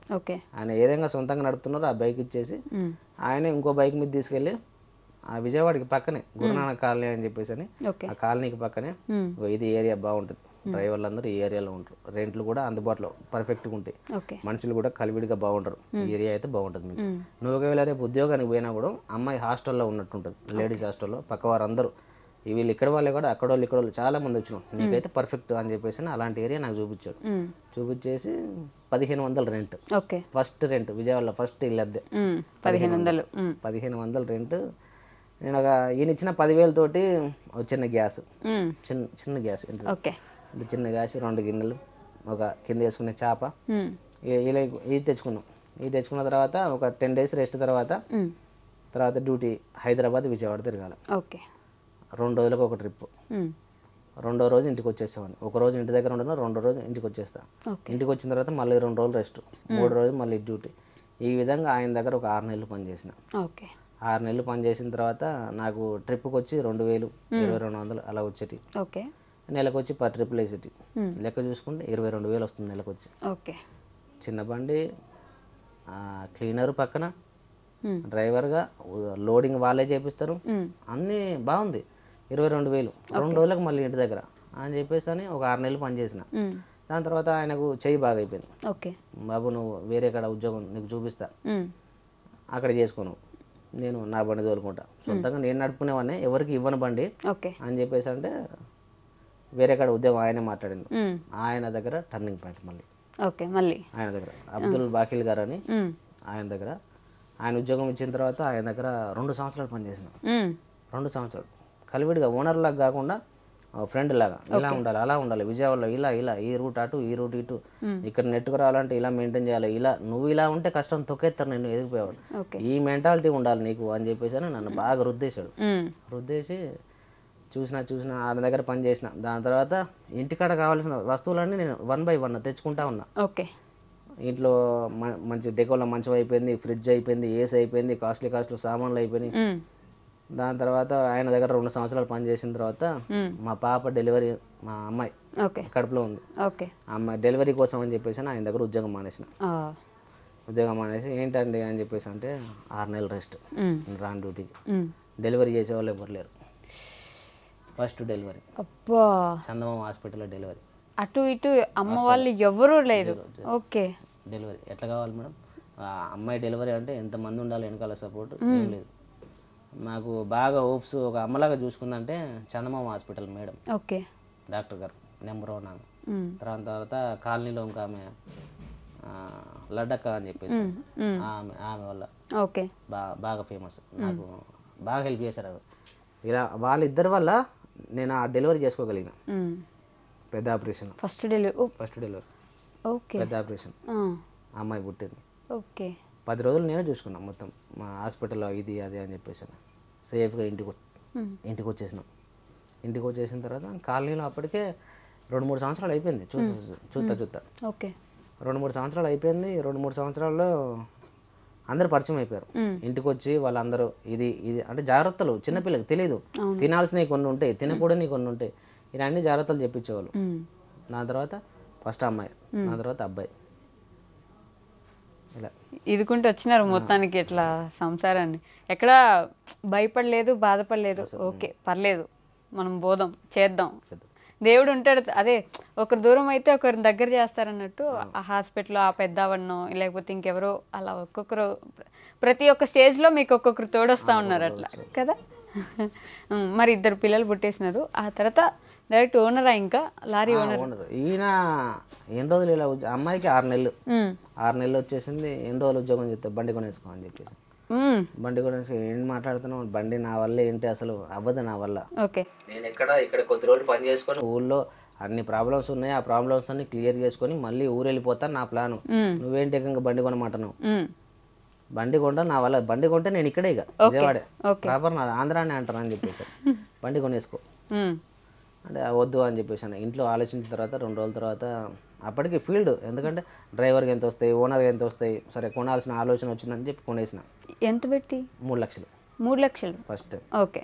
నేను ఉద్యోగం చేసినప్పుడు అప్పుడు నా దగ్గర ఏముండాలి అని చెప్పేసి అంటే, అప్పుడు మా ఇద్దరికి ఏంటంటే 10 మందికి సమానంగా ఉండాలి. ఇంతమంది ఇన్ని ప్రాబ్లమ్స్ ఇంత వచ్చినాయి కదా, అప్పటికి కలుపుకుంటారా లేదని ఒక ఆలోచన ఉండాలి. ఆలోచన వచ్చింది, కలుపుకోరు అని చెప్పి విషయం తెలిసింది. సరే వెళ్తే వెళ్ళని, వాళ్ళకి సమానంగా ఉందాం మనం. మన దగ్గర ఏదైతే లేదనుకుంటున్నారో అది మనం సంపాదించి కూడబెట్టుకొని చూపిద్దాం. ఇంట్లో వస్తువులు, బట్టలు, ఇది కాస్ట్లీ బట్టలు, బంగారం, ఇది అది అని చెప్పేసి పిల్లలకి ఏదంటే అది ఒక ఇప్పుడు 1500 అద్దె రెంట్లో దిగిన మేము 5000 అద్దె, 5000 6000 అద్దె, ఆ రేంజ్కి మేము డబుల్ బెడ్రూమ్ ఇల్లు, ఆ రేంజ్కి మెయింటైన్ అయిపోయినాం. ఇప్పుడు సొంత బండి ఆప్షన్ వచ్చింది, తీసుకుందామని చెప్పేసి బండి, సొంత బండి మెయింటైన్ చేసిన. సొంత బండి తీసుకుని 1 సంవత్సరం మెయింటైన్ చేసిన. ఆ బండి ఫైనాన్స్ సంవత్సరం 3 లక్షల బండి, 3 లక్షల బండి, 1 సంవత్సరం 20,000 పెట్టి బండి తీసుకున్నా. 20,000 ఆయనకి ఇచ్చేసి 2,80,000 ఆయనే దగ్గర నుండి ఫైనాన్స్ చేపించేసి ఈ 2,80,000 1 సంవత్సరంలో కంప్లీట్ చేయాలి. 1 సంవత్సరంలో కంప్లీట్ చేసి అదే బండి మళ్ళీ ఆయనకి ఇచ్చేసిన. మళ్ళీ వెంటనే అమ్మేసినారు ఆయనకి. అంటే ఆ బండి వెళ్ళిన తర్వాత నాకు మంచి జరగలేదు, ఇలాంటి సెంటిమెంట్లు ఉంటాయి కదా, నాది నాకు ఇచ్చేయి కదా, కొద్దిగా రిక్వెస్ట్ అడుగుతున్నా అని చెప్పేసి, సార్ తీసుకోండి. మళ్ళీ అదే 3 లక్షలకు ఆయనకి ఇచ్చేసి నేను 10 టైర్ బండి తీసుకున్నాను. దాన్ని ఒక 2 సంవత్సరాలు మెయింటైన్ చేసిన. దాని తర్వాత చిన్న బండి, ఇక ఓటెన్ కూడా వస్తూనే ఉంది ఇట్లా. ఒక్కొక్కటి మీరే కొంటున్నారు అమ్ముతున్నారు బాగానే అమ్మేస్తున్నారు కానీ వెంటనే ఫీల్డ్కి అనుగుణంగా ఏదైతే ఆలోచన రోజు ఒకలా ఉండదు కదా, ఎప్పుడో ఒకటి మారుతూ ఉంటుంది. అది కూడా అంతే సేమ్. ఇది ఇవ్వండి కొద్ది రోజులు ఇవ్వండి, సీజన్ ఒకలాగా లేదు. ముందు చిన్న బళ్ళతో మొదలైన వ్యాపారం, దాని తర్వాత చిన్న బళ్ళు మానేసి టెంటర్ బళ్ళకి అలవాటు పడ్డారు. నేను కూడా వాళ్ళు ఎలా వ్యాపారస్తులు ఎలా అయితే మెయింటైన్ అవుతా ఉన్నారో నేను కూడా అలా అప్డేట్ అవ్వాల్సి వచ్చింది. ఓకే. అసలు ఆ తర్వాత మంచి పెద్ద బండి కొన్నారు. తర్వాత ఒక వీడియో నేను అందరితో పాటు అందరం చూసిన ఒక వీడియో, డైరెక్ట్గా ఏడుస్తున్నారు మీరు వీడియోలో. అది యాక్సిడెంట్ అయింది, ఇంకా నాకేం అర్థం అవ్వట్లేదు, మొన్ననే డబ్బులు పెట్టి బాగు చేయించిన, యాక్సిడెంట్ అయిపోయింది అని ఫుల్ ఏడుస్తున్నారు. మీరు వీడియో స్టార్టింగ్లోనే ఏడుస్తున్నారు. ఇది ఇక్కడ గుద్దేశాము, అక్కడున్న బోర్ పోయింది, లేకపోతే అక్కడున్న అది పోయింది, మొత్తం పోయింది, ఇప్పుడు ఏం అర్థం అవ్వట్లేదని ఏడ్చారు. ఆ తర్వాత మళ్ళీ కష్టపడి జనం దగ్గర లేకపోతే మీ వాళ్ళ అసోసియేషన్ దగ్గర వీళ్ళందరూ కలిసి మీకు కొంచెం ఏదో సహాయం చేసినారు. మళ్ళీ ఒక లారీ, అదే ఆ లారీని సెట్ చేసుకున్నారు, పూర్తిగా అమ్మేశారు. ఎందుకు అమ్మేశారండి? అంటే అంత కష్టపడి తీసుకెళ్ళి దాన్ని బాగు చేపించి ఏడ్చి దానికోసం ఇన్ని చేశారు మీరు, లారీ ఎందుకు అమ్మేశారు? ఈ విషయం గురించి మాట్లాడుకుంటే మేడం పర్టికులర్గా ఇదంతా బాగానే ఉంది. దీనికంటే ఒక 2 నిమిషాల ముందు మాట ఏంటంటే ఒక YouTube channel. YouTube channel correct. Okay. YouTube channel ఏంటంటే మా పాపతోటి ఇంట్లో సరే డ్యూటీ అయిపోయింది, సండేలు ఏదైనా పండుగలు ఇంట్లో కూర్చున్నామని యూట్యూబ్ ఛానల్ మెయింటైన్ చేద్దామని చెప్పి ఆలోచన వచ్చింది. జస్ట్ అప్పుడు అనుకున్నారు ఆలోచన. ఎవరిని చూసారా యూట్యూబ్ లో? మీ లారీ వాళ్ళని చూసేవాళ్ళం కాదు నేను. అప్పటి వరకు లారీ వాళ్ళ నాకు ఎవరు తెలియదు, బిల్కుల్ ఎవరు తెలియదు. విజయవాడ అబ్బాయి అని చెప్పేసి అని వాళ్ళ పాపతో కామెడీలు, విజయవాడ అబ్బాయి నాని, రైట్. ఓకే. దృశ్య పాప, కరెక్ట్, రైట్. వాళ్ళ పాపతోటి కామెడీ వీడియోలు చేసేవాడు. ఆయన టార్గెట్ పెట్టుకున్నాం. ఓకే. మా పాపతో కూడా నేను కూడా అలాంటి చేయాలి. నా స్టార్టింగ్ ఫస్ట్ 1-2 వీడియోస్ మా పాపతోటే ఉంటాయి. పాపతోటే ఉంటాయి. అలా సరదాగా చేసేవాడిని. తర్వాత ఈ లారీ ఫీల్డ్, నీకంటే ఒక ఫీల్డ్ ఉంది, ఇది నీది కాదు, నీ ఒరిజినాలిటీ ఇది కాదు, నువ్వు ఒకరిని చూసి కాపీ కొడుతున్నావు, ఇది నీ ఒరిజినాలిటీ ఇది కాదు అని చెప్పేసింది మా మిస్సెస్. నీకంటే లారీ ఫీల్డ్ ఉంది, లారీ ఫీల్డ్ ఇంతమంది ఉన్నారు, ఒకసారి చూసావా ఎప్పుడన్నా అని చెప్పి ఎవరెవరు అని చెప్పేసి చూస్తే మహేష్, లడ్డు, హరీష్, వీళ్ళందరూ చాలా మంది ఉన్నారు. ఏంటి అసలు ఒక వారం రోజులు కూర్చొని అబ్జర్వ్ చేశారు. వాళ్ళకి సొంత లారీలు ఉన్నాయి, వాళ్ళు ఏదైతే చేస్తున్నారో అది నా ఫీల్డే మొత్తం. వంట చేయడం, లోడింగ్ అన్లోడింగ్ చూసుకోవడం, దారిలో ఇబ్బందులు చెప్పడం, ఆర్టీఓ ఖర్చులు, ఇది సేమ్ నేను కూడా చేయగలుగుతా ఇలాంటి అని చెప్పేసి యూట్యూబ్లోకి అడుగుపెట్టిన. ఈ యూట్యూబ్లోకి అడుగుపెట్టిన తర్వాత ఈ బండి యాక్సిడెంట్ విషయం వచ్చి అప్పటికి చాలా చిల్లపిల్ల అయిపోయింది. ఒకసారి పత్రికలు పంచడానికి వెళ్ళి కాలు ఎరగొట్టుకోవడం అయిపోయింది. అదేంటి? కాలు ఫ్రాక్చర్ అయిపోయింది ఒకసారి. అయ్యో, మళ్ళీ ఎందుకండి? ఎప్పుడు ఏదో ఒకటి జరుగుతూ ఉండాలి, ఏదో ఒకటి అని చెప్పేసి నేను ఏంటంటే నమ్మకం, నా మీద నాకున్న నమ్మకం అంత ప్రమాదానికి దారితీసింది. అట్లా నమ్మకం ఎప్పుడు బలంగా ఉంటే ఇలాంటి ప్రమాదాలు జరుగుతూ ఉంటాయి. ఏంటి ఆ నమ్మకం? ఏం జరిగింది? నేను ఏదైనా చేయగలుగుతా, ఏదైనా మెయింటైన్ చేయగలుగుతా, ఇది నమ్మకం. లారీలో పోయినారా? లారీలో బైక్ వేసుకుని వెళ్తున్నాను. ఓకే. ఇదంతా అయిపోయింది. దీనికంటే ముందు ఇంకా చాలా స్టోరీ ఉంది. దీనికంటే ముందు ఏంటంటే సరే విజయవాడ వచ్చేసిన ఈ విధంగా సెట్ అయిపోయినాం, చేతిలో లారీ ఉంది. చూస్తే ఒక పాప, ఒక బాబు, సొంత బండి, ఇంకో బండి అమ్మేసాం, ఇంకో బండి పెద్ద బండికి షిఫ్ట్ అయిపోయినాం. ఏముంది ఏటు దగ్గర ఒక బైక్, ఏముంది ఎటు వెళ్ళడానికి లేదు, దుర్గమ్మ గుడికి, ఏదైనా పార్కు, లేదంటే కృష్ణా నది, విజయవాడ అంతవరకే వెళ్ళేవాళ్ళం. మేము ఎవరింటికి వెళ్ళేవాళ్ళం కాదు, మా ఇంటికి ఎవరు వచ్చేవాళ్ళు కాదు. మేము పలానా విజయవాడలో ఉన్నట్టు ఎవరికి తెలియదు అసలు. ఎందుకు అని చెప్పేసి అంటే నన్ను జైల్లో వేశారని చెప్పేసి. జైల్లో వేసిన తర్వాత బయటకు వచ్చేసిన. 2 నెలల తర్వాత విజయవాడ వచ్చేసిన. జైల్లో వేస్తే నెలకు వచ్చేసి వాయిదాలకి పేసీలకు అటెండ్ కావాలని చెప్పేసి అంటారు. నెల వెళ్ళాలి, కేసు రన్నింగ్ అవుతూ ఉంటుంది. ఆ కేసు ఎప్పుడైతే కొట్టుడు పోయేదాకా వాయిదాలకు వెళ్తూ ఉండాలి. అవి నేను తప్పించేసిన. దగ్గర 3-4 సంవత్సరాలు 15 నాన్-బెయిలబుల్ వారెంట్లు పడ్డాయి.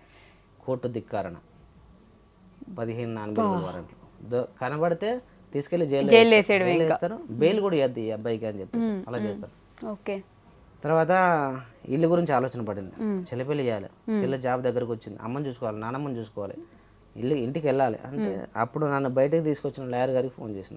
ఒక అరగంట క్లాస్ వీకెడ్, ఇలా చేస్తావు, నువ్వు ఏమనుకుంటున్నావు, కోర్టు అంటే భయం లేదా నీకు అని చెప్పేసి, నువ్వు ఎవరికి ఇట్లా ఎదురు తిరిగావు తెలుసా, జడ్జి గారికి ఇలా తిరిగావు, కనబడితే నీ పని కథం అన్నాడు.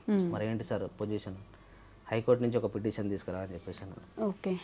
తెలియదు, లాయర్ ఎవరు తెలియదు. హైదరాబాద్లో ఇక పలానా లాయర్ తీసుకోండి, కలవండి, ఒక పిటిషన్ తీసుకురండి. ఆ హైకోర్టు నుంచి ఒక పిటిషన్ తీసుకొస్తే క్షమించండి అన్నాడు, ఒక క్షమాభిక్ష. 15 నాన్-అవైలబుల్ వారెంట్ పడ్డాయి కదా, నేను ఇలాంటి తప్పులు చేయను, ఇక మీదట దాన్ని ఏదైతే కేసు ఉందో రన్నింగ్ చేసుకుంటా అన్నట్టుగా ఒక సారాంశం పట్టిక తీసుకురండి అన్నారు. దానికి ఒక 2 లక్షలు ఖర్చు. 2 లక్షలు ఖర్చు. ఇదిగో అదిగో అదిగో అంటే సంవత్సరం పట్టింది మనం రావడానికి. అది తీసుకెళ్ళి కరీంనగర్ కోర్టులో ఇచ్చేసిన. కోర్టులో ఇచ్చిన తర్వాత ఇక ఇప్పుడు పోలీసులు ఇబ్బంది పెట్టడం మొదలైపోయింది. లోకల్ పోలీసులు, మా మండలం పోలీసులు. ఎందుకంటే నా వెనకాల ఇప్పుడు నా మీద ఏమన్నా అంటే వెనకాల ఆ అబ్బాయిని ఎందుకన్నావు అని చెప్పేసి అనేవాళ్ళు ఎవరు లేరు. అలాంటి వాళ్ళ మీదకే చాలా మంది ఎగబడతా ఉంటారు. అలా అయిపోయింది పరిస్థితి. లోకల్ పోలీసులు ఎగబడ్డాం, చాలా ప్రెజర్ పెట్టాం. ఎందుకని నేను ఇప్పుడు అరెస్ట్ అయినామనుకో, నాన్-అవైలబుల్ వారెంట్లు ఉన్నాయి, లోపలికి వెళ్తావు అని చెప్పేసి నాకు సరిగా తెలియడం, సరిగా తెలియకపోవడం. నేను ఆల్రెడీ కోర్టు చుట్టే తిరుగుతున్నా. వీళ్ళు అరెస్ట్ చేసైనా సరే నన్ను కోర్టులో ప్రజెంట్ చేయాల్సిందే. సరే అది కోర్టులో సబ్మిట్ చేసినాం. అది అయిపోయే మూమెంట్లో ఉండగా జిల్లాలు వేరైపోయినాయి. కరీంనగర్ జిల్లా మాది అప్పుడు. జిల్లాలు వేరైపోయి నా కేసు సిద్దిపేటకు వచ్చేసింది. కరీంనగర్లో ఒక లాయరు, ఆయన కొంత ఫీజు, సిద్దిపేటలో మళ్ళీ ఒక లాయరు. ఈ విధంగా సిద్దిపేటలో కోర్టులు, కేసులు ఇది అని మొత్తం అయిపోయింది. అయిపోయిన తర్వాత ఫస్ట్ అప్పుడు ఊళ్ళో మొదటిసారిగా అడుగుపడింది. ఆమె, మా మిసెస్, నేను, 2 పిల్లలు మొదటిసారి ఊళ్ళోకి వెళ్తాం, ఇంటికి వెళ్తాం. ఫస్ట్ టైం మా ఇల్లు ఇది అని చెప్పేసి అని, నేను పుట్టిన ఇల్లు అని చెప్పేసి మా పిల్లలకి చూపించడం ఫస్ట్ టైం. మీది ఇల్లా, మీది ఏ ఊరా? వాళ్ళు ఆశ్చర్యం బాగా, ఏంటి ఈ ఊరా, ఇది మీ ఇల్లా, ఇక్కడ నువ్వు పుట్టావా, ఏం మీ అమ్మ, ఏం మీ నాన్నమ్మ? అంతవరకు ఎవరు, మా అమ్మని కూడా చూడలేదు వాళ్ళు. మా అమ్మని చూడలేదు, మా నాన్నమ్మని చూడలేదు, మా నాన్నని చూడలేదు. అప్పటికి మా నాన్నగారు చనిపోయారు. ఇక అయితే ఫోటో మా నాన్నగారిది అని చెప్పేసి అని పిల్లలకి చూపించడం ఫస్ట్ టైం.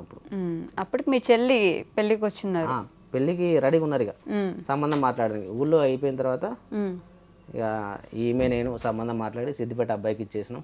అబ్బాయి గవర్నమెంట్ జాబ్, ఆయనకు పెళ్లి చేసినాం. బాగుంది, చెల్లి సెటిల్డ్. పెళ్లి ముందుకు ఏంటంటే సంబంధం మాట్లాడినాం. ఊళ్ళో పత్రికలు పంచడానికి బైక్ కావాలి.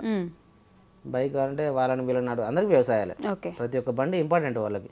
దొరకదు అని చెప్పేసి విజయవాడలో మనకు బైక్ ఉంది కదా, అది తీసుకొని వద్దామని చెప్పేసి అని ఫ్యామిలీని ట్రైన్ ఎక్కి ఇచ్చేసిన.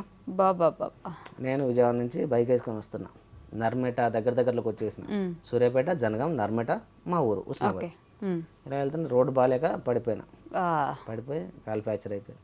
ఇదే ఎడంకాలి ఇక్కడికి కట్ అయిపోయింది. అంటే లోపల బోన్ కట్ అయిపోయింది. అప్పుడు మళ్ళీ హాస్పిటల్ ఎవరు జాయిన్ చేశారు ఆ టైంకి? అక్కడ నర్మేటకి ఒక 1/2 కిలోమీటర్ దూరంలో ఊళ్ళో ఆర్ఎంపీ డాక్టర్ ఉన్నాడు. ఆయన దగ్గరికి మళ్ళీ నేనే బైక్ నడుపుకుంటూ వెళ్ళిపోయా. ఈ కాలు ఇరిగింది. ఈ కాలు ఇలా గాల్లో పెట్టేసి ఈ కాలు లేపి బైక్ మీద కూర్చొని ఆ డాక్టర్ దగ్గరికి వెళ్ళి, ఒక నర్సు ఉంటే ఆమెను పట్టుకొని బెడ్ పైన కూర్చొని 1 గంట రెస్ట్ తీసుకోండి అని, ఇదే పెయిన్ కిల్లర్, నొప్పి రాకుండా ఇంజక్షన్ ఇస్తానని ఒక ఇంజక్షన్ చేసి, ఏంటి అంటే హన్మకొండలో మా ఫ్రెండ్ ఒక ఆయన క్లాస్మేట్, ఏ హాస్పిటల్ బాగుంటుంది అంటే పలానా హాస్పిటల్ అని ఆయన సజెషన్ చేస్తే అక్కడికి రారా బాగుంటుంది అని చెప్పేసి అంటే, ఆ డాక్టర్ కారే తీసుకొని ఆయన కారు ఎంగేజ్కి మాట్లాడుకొని ఆ కార్లో హన్మకొండ రావడం జరిగింది. అప్పుడు మెయిన్ ఏంటంటే ఫ్యామిలీకి చెప్పొద్దు. ఆల్రెడీ వీళ్ళు వచ్చేపాటికి నేను హాస్పిటల్కి వచ్చే ముందే, నువ్వు స్టేషన్లో వాళ్ళు దిగుతున్నారు, మంగ వాళ్ళ పిల్లలు వాళ్ళు దిగుతున్నారు, వాళ్ళని తీసుకుని హాస్పిటల్కి రా, వాళ్ళకి చెప్పు. ఏమని చెప్తావు అంటే, బస్సు లేదు ఇప్పుడు, ఇంటికి వెళ్ళాలంటే కార్లోనే వెళ్ళాలి, ఈ విషయం చెప్పు వాళ్ళకి. హాస్పిటల్ కాడ చిన్న పని ఉందని చెప్పేసి హాస్పిటల్ దగ్గర ఆపు, నేను వచ్చే విషయం చెప్పు. నేను స్ట్రెచ్చర్లో దిగుతున్నాను. ఇక నన్ను దానిలో కార్లో దిగుతున్నట్టు ఆమె ఒక్కటే ఏడుపుగా, మరి ఎప్పుడు చూడలేదు. ఇంకా దెబ్బ మీద దెబ్బ ఎప్పుడు ఏదో ఒక స్టేజ్ ఎదుగుతున్నాం, ముందుకు వస్తున్నాం అని చెప్పేసి అనే దానికి ఎప్పుడు ఏదో ఒకటి కిందికి లాగుతూనే ఉంది. మీరు కూడా ట్రైన్లో వచ్చేసి ఆ రోజు కార్ యాక్సిడెంట్ జరిగి ఉండేది కాదు. ఆమె కూడా చాలా చెప్పింది. నేను ప్రతి ఒక్క ముందడుగు, ఎందుకంటే మా ఫ్యామిలీ ప్రతి ఒక్క కిందికి వెళ్ళిపోవడం కారణం అంటే నేనే. ఇద్దరం బాగానే ప్లాన్ చేసుకుంటాం, ఈ పని చేసుకోవాలి, నలుగురిలో ఇలా ఉండాలి, 10 మందిలో ఇలా ఉండాలి. ఎవరైతే మమ్మల్ని కాదన్నారో, మమ్మల్ని వద్దనుకున్నారో వాళ్ళు ఇప్పుడు సూపర్ బాగున్నారు.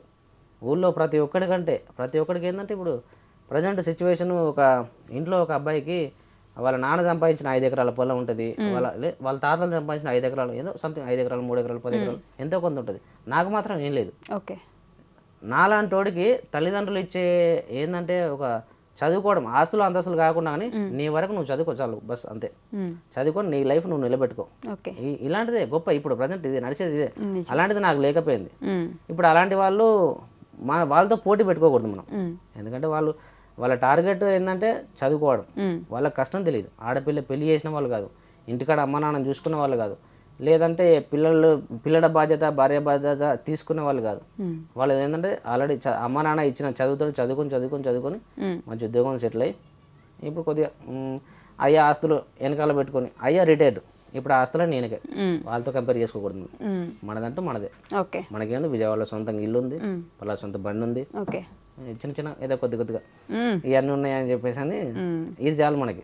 మనకన్నా లేని వాళ్ళతో చూసుకోవాలి మనం. ఇప్పుడు తెచ్చుకున్నారు అవన్నీ. మరి చెల్లి పెళ్ళప్పుడు కాలు అట్లా వేసుకుని పెళ్లి పత్రికలు పంచారా తర్వాత వెళ్ళి? మరి నేను మంచలేదు. మా బుడ్డోడి మా ఆరుష్ గాడి చంకలో వేసుకొని అమ్మాయి పెళ్లి చేసింది మా అమ్మాయిడ. ఆవిడొక్కడే. ఓకే, మీరు ఇంకా బెడ్ రీడెన్, కాలు మొత్తం కూర్చోవడం అంతే. కూర్చోవడం లేదు అసలు, పడుకోవడం నేను. ఇక బాబా ఏమనుకున్నారో దానికి ఇట్లా మొత్తం రివర్స్ జరుగుతూ ఉన్నాయి. ఇప్పుడు ఆవిడ ఉన్నది పాపం, ఆవిడే మీకు తోడు ఉన్నది, ఆవిడే చూసుకుంది, పెళ్లి చేసినారు. మళ్ళీ విజయవాడ. అప్పటికి ఆమె వాళ్ళ అమ్మ నాన్న అదే ఊరు, సిద్దిపేట. కళ్ళ ముందు తిరుగుతున్నారు. అప్పటికి వాళ్ళ అబ్బాయికి మా ఆయనకి ఇలా అయింది, ఇప్పుడైనా వస్తారేమో అని చెప్పేసి ఒక ఆశ అప్పటికి ఆమెకి. ఒక రకంగా లేదు, అవకాశం లేదు అప్పుడు కూడా. అసలు కనీసం తిరిగి చూసినారా మొహం? లేదు అసలు పలకరించలేదు కూడా. 10 సంవత్సరాలు ఇప్పటికి కూడా పలకరించలేదంటేనే అదొక ఆశ్చర్యం అని చెప్పుకోవాలి. పాప. ఓకే, మళ్ళీ అక్కడికి వెళ్ళినారు. ఆ తర్వాత మళ్ళీ నార్మల్గా లారీ నడుపుకుంటూనే ఉన్నారు. ఇక దాని తర్వాత చెల్లెలి పెళ్ళి అయింది. చెల్లెని సిద్దిపేట అత్తగారింటికి పంపించడం జరిగింది. దాని తర్వాత నేను కాల్ సెట్ చేసుకోవడానికి ఒక 6 నెలలు రెస్ట్ తీసుకోవడం జరిగింది. 6 నెలలు. ఈ 6 నెలలు రెస్ట్ తర్వాత మళ్ళీ యథావిధిగా డ్యూటీ. ఓకే, మళ్ళీ యథావిధిగా డ్యూటీకి వెళ్ళినారు. ఓకే, నేను ఇందాక అడిగిన క్వశ్చన్కి నాకు ఇంకా ఆన్సర్ రాలేదు. డ్యూటీకి వచ్చిన తర్వాత అప్పటికి యూట్యూబ్లో కొద్దిగా నలుగురికి పరిచయం అయితే ఉన్నా. అప్పుడప్పుడు కొంచెం వ్యూస్ వెళ్తా ఉన్నాయి, పెద్దగా పెరుగుతున్నాయి, కొంచెం వెళ్తా ఉన్నాయి. ఇది అంటే ఇది మేడం వచ్చేసరికి పక్కన కొబ్బరికాయలు కూడా వేసుకొని ఇక్కడికి వారణాసి వెళ్తున్నా. 1500 కిలోమీటర్ల జర్నీ ఒక్కడి వల్ల అవ్వదు. పక్కన ఇంకో తోలేకో రోడ్ ఉండాలి, లేదంటే సెకండ్ డ్రైవర్ అయినా ఉండాలి, లేదంటే మన ఆర్థిక వ్యవస్థను పట్టుకుని లేదా ఒక డ్రైవర్ అయినా ఉండాలి. నేను ఒక తోలే కూరని పెట్టుకున్నా, నా స్తోమతను పెట్టుకొని కొద్ది దూరం నేను తోలుకుంటూ వచ్చేసిన. దాని తర్వాత ఆయనకు బండి ఇచ్చేసిన. ఆయన తోలుతా దారిలోనే నిద్రపోయి అలా చేయడం జరిగింది. దీనికి ముందు మీరు చేసిన వీడియోలో, అది యాక్సిడెంట్ అయిన వీడియోలో, నేనే తోలుకున్నా నాకెవరు లేరు అని చెప్పినారని చెప్పి మీకు ఫుల్ కామెంట్స్ పెట్టాను. ఎందుకని అబద్ధాలు చెప్తున్నావు? ముందు వీడియోలో నువ్వే తోలుతున్నా అని చెప్పావు కదా, మరి ఇప్పుడు ఇంకొక పర్సన్ ఉన్నారని చెప్పారు ఏంటి అని అడిగారు మిమ్మల్ని కదా. మరి దానికంటే మేడం ఆ పర్సన్ లైసెన్స్ లేదు, అక్కడ లైసెన్స్ లేదు. జరిగిన ప్రమాదం జరిగింది, నేను పడుకున్నాను. సరే, ఆయన స్టీరింగ్ మీద కూర్చున్నాడు. ఏ మోటార్ ఫీల్డ్ అయినా సరే ఇప్పుడు ఆ జరిగిన తర్వాత పక్కన ఉదయం 4:30 అప్పటికి లేచారు, అందరు లేచేసి 4:30కి వచ్చిన తర్వాత ఈయనని చూస్తే నాకు ఇంకా బిగుసుకుపోద్ది. ఈయనని చూస్తే లైసెన్స్ లేని కుర్రోడు. ముందు చెప్పి నా స్తోమతను పట్టుకొని ఆ కుర్రోని పెట్టుకున్నాను. లైసెన్స్ లేదు. ఆయనను ఫోకస్ చేస్తే, మనోడే నడిపాడికి ఇట్లా చేసిన ఫోకస్ చేస్తే ఆ చుట్టుపక్కల కూడా ఉన్నారు నా వీడియోలు చూసేవాళ్ళు. వాళ్ళు చూసేసి ఈ విషయం అంత పెద్ద ప్రమాదం జరిగింది, దీంట్లో పోలీసుల ఇన్వాల్వ్ ఖచ్చితంగా ఉంటుంది. మెయిన్ వాళ్ళు చూసేది అంటే లైసెన్స్, బండి కాగితాలు ఫోర్స్ మీద ఉండాలి. కుర్రోడికి లైసెన్స్ లేదు. ఆయన పక్క జరిపి నేను అటు కూర్చున్నా. నువ్వు ఇటు వచ్చే నేను అటు కూర్చుంటా. నువ్వు ఇటు లెఫ్ట్ సైడ్ నుంచి నువ్వు దిగిపో, రైట్ సైడ్ నుంచి నేను దిగుతా. రైట్ సైడ్ నుంచి నేను దిగిన, జనాలు నన్ను చూశారు అక్కడ. రైట్ సైడ్ నుంచి దిగుతున్నాడు డ్రైవర్ అయినా. అబద్ధం చెప్పడానికి కారణం అది. అలా అబద్ధం చెప్పినారు, ఆ తర్వాత మళ్ళీ నిజం చెప్పినారు. దాని తర్వాత నిజం అంటే ఇప్పుడు అంతా అయిపోయింది. ఇప్పుడు ఏం చేయలేదు.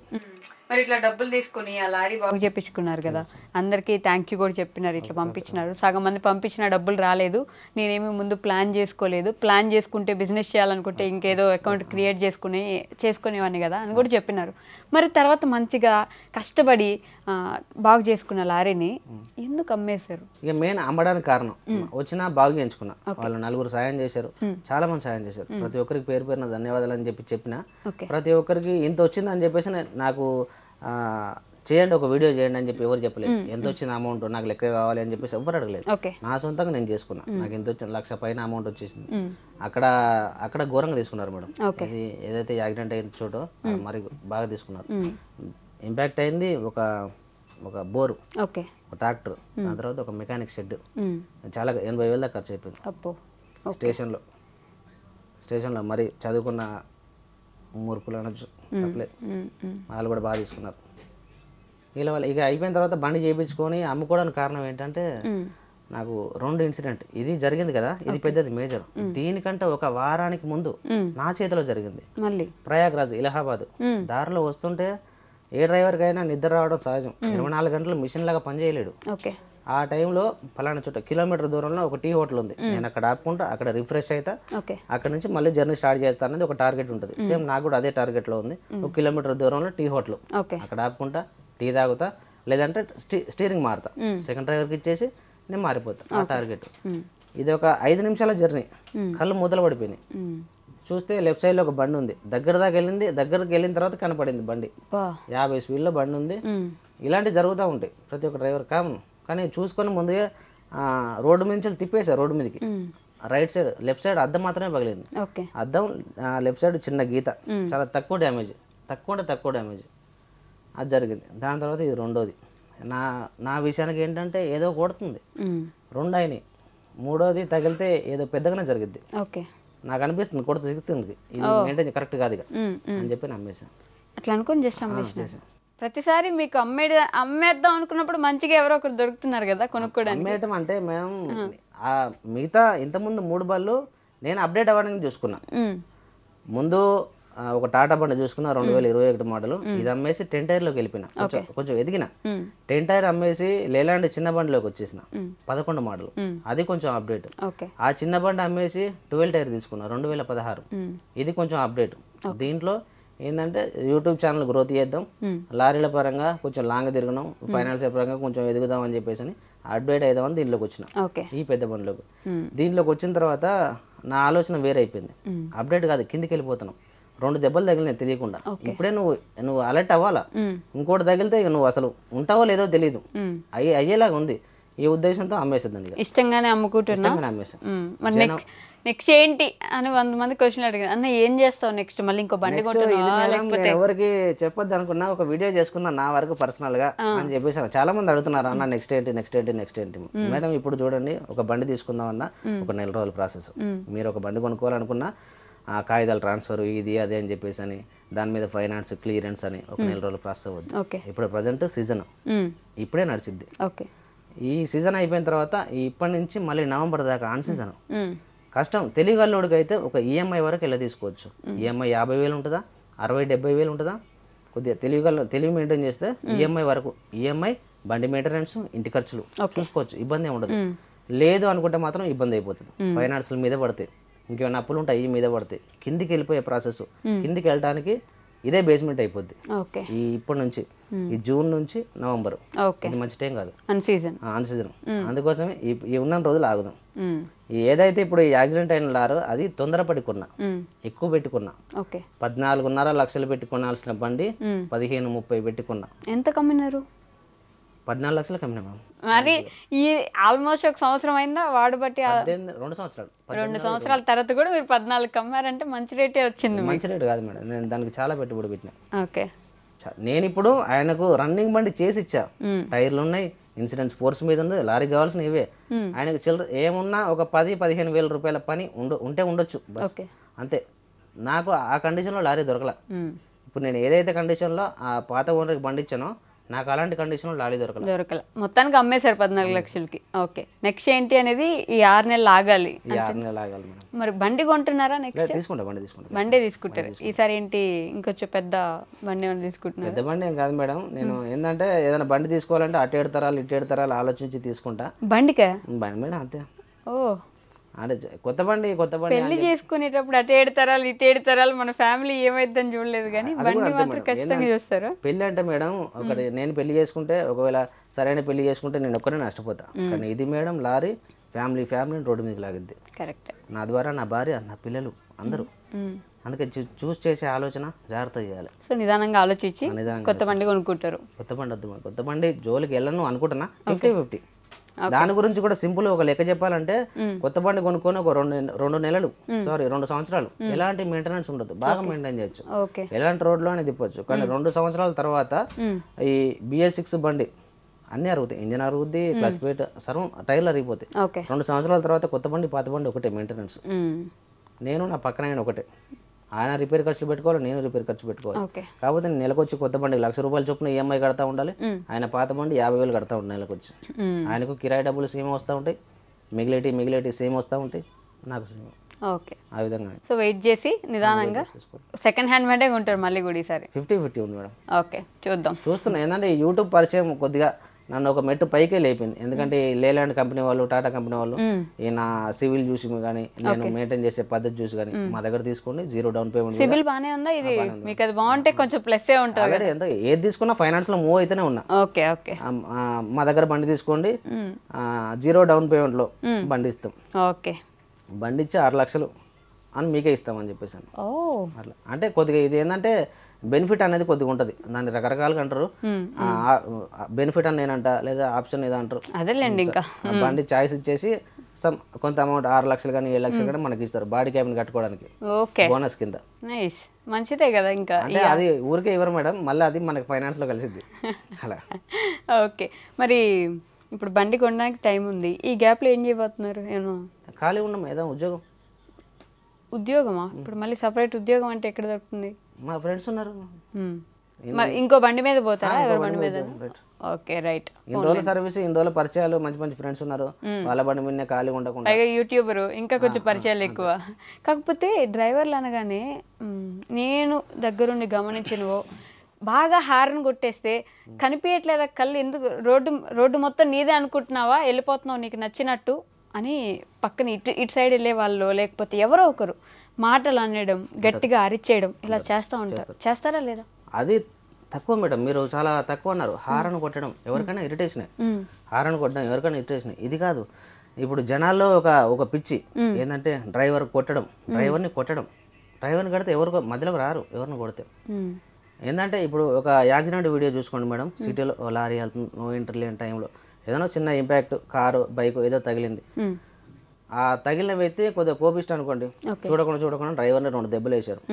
ఏదైనా ఉంటే వీళ్ళిద్దరి మధ్యలో జరగాలి, ఆయన కొడుతున్నాడు సరే, కోపం మీద ఉన్నాడు అని చెప్పేసి డ్రైవర్ ఏ విధంగా చేయొస్తాడు, 2 దెబ్బలు తింటాడు, దాని తర్వాత దానికి జరిగిన డ్యామేజ్కి ఎంతో కొంత కట్టించుకుంటాడు, వదిలేస్తాడు, డబ్బులు కడతా నేను వదిలేస్తాడు, ఇదే జరిగేది. కానీ దీనివల్ల ఆ చుట్టుపక్కల ఉన్న జనాలు కూడా అసలు ఈ విషయంలో సంబంధం లేని జనాలు కూడా వచ్చి డ్రైవర్ మీద చేస్తారు, బీపీసం కొడతారు.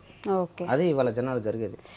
కొడతారు మామూలు కంటే మామూలు. ఆంధ్ర తెలంగాణలో లారీ నడపాలంటే మేడం బాగా జాగ్రత్తగా ఉండాలి, చాలా డేంజరస్. మీరు స్టేట్ దాటి బయటకు వెళ్ళండి, మంచి రెస్పెక్ట్. ఎవరన్నారు అసలు లారీ డ్రైవర్లకు రెస్పెక్ట్ లేదు అని చెప్పేసి అని? మీ రోడ్డు మీద మీరు ఎలాగైతే ఉంటారో మీకు అదే విధంగా రెస్పెక్ట్ దొరుకుద్ది. మీరు సరైన డ్రైవరా, ముందు వెళ్ళే వాళ్ళకి వెనక వెళ్ళే వాళ్ళకి మీరు కరెక్ట్గా రెస్పెక్ట్ ఇవ్వండి. హార్న్ కొట్టకుండా 2 హార్న్లు మెయింటైన్ చేస్తాం మేము మేడం, సిటీ హార్న్, ఐర్ హార్న్, ఈ 2 మెయింటైన్ చేస్తాం. నాకు దక్కాల్సిన రెస్పెక్ట్ మాకు ఉంటుంది. బయటకు వెళ్తే మంచిగా పిలుస్తారు మేడం, ఇక్కడ రెస్పెక్ట్ లేదు, ఇక్కడ లేదు. ఆంధ్ర తెలంగాణలో రెస్పెక్ట్ లేదు, లారీ డ్రైవర్ అసలే లేదు, అసలు లేదు. బయటకు వెళ్తే అన్న అంటారు, ఏ గురువు అంటారు. ఇక్కడ మాత్రం తెలంగాణ నుంచి వచ్చావా నువ్వు, ఆంధ్ర నుంచి వచ్చావా, అంత దూరం నుంచి వచ్చావా.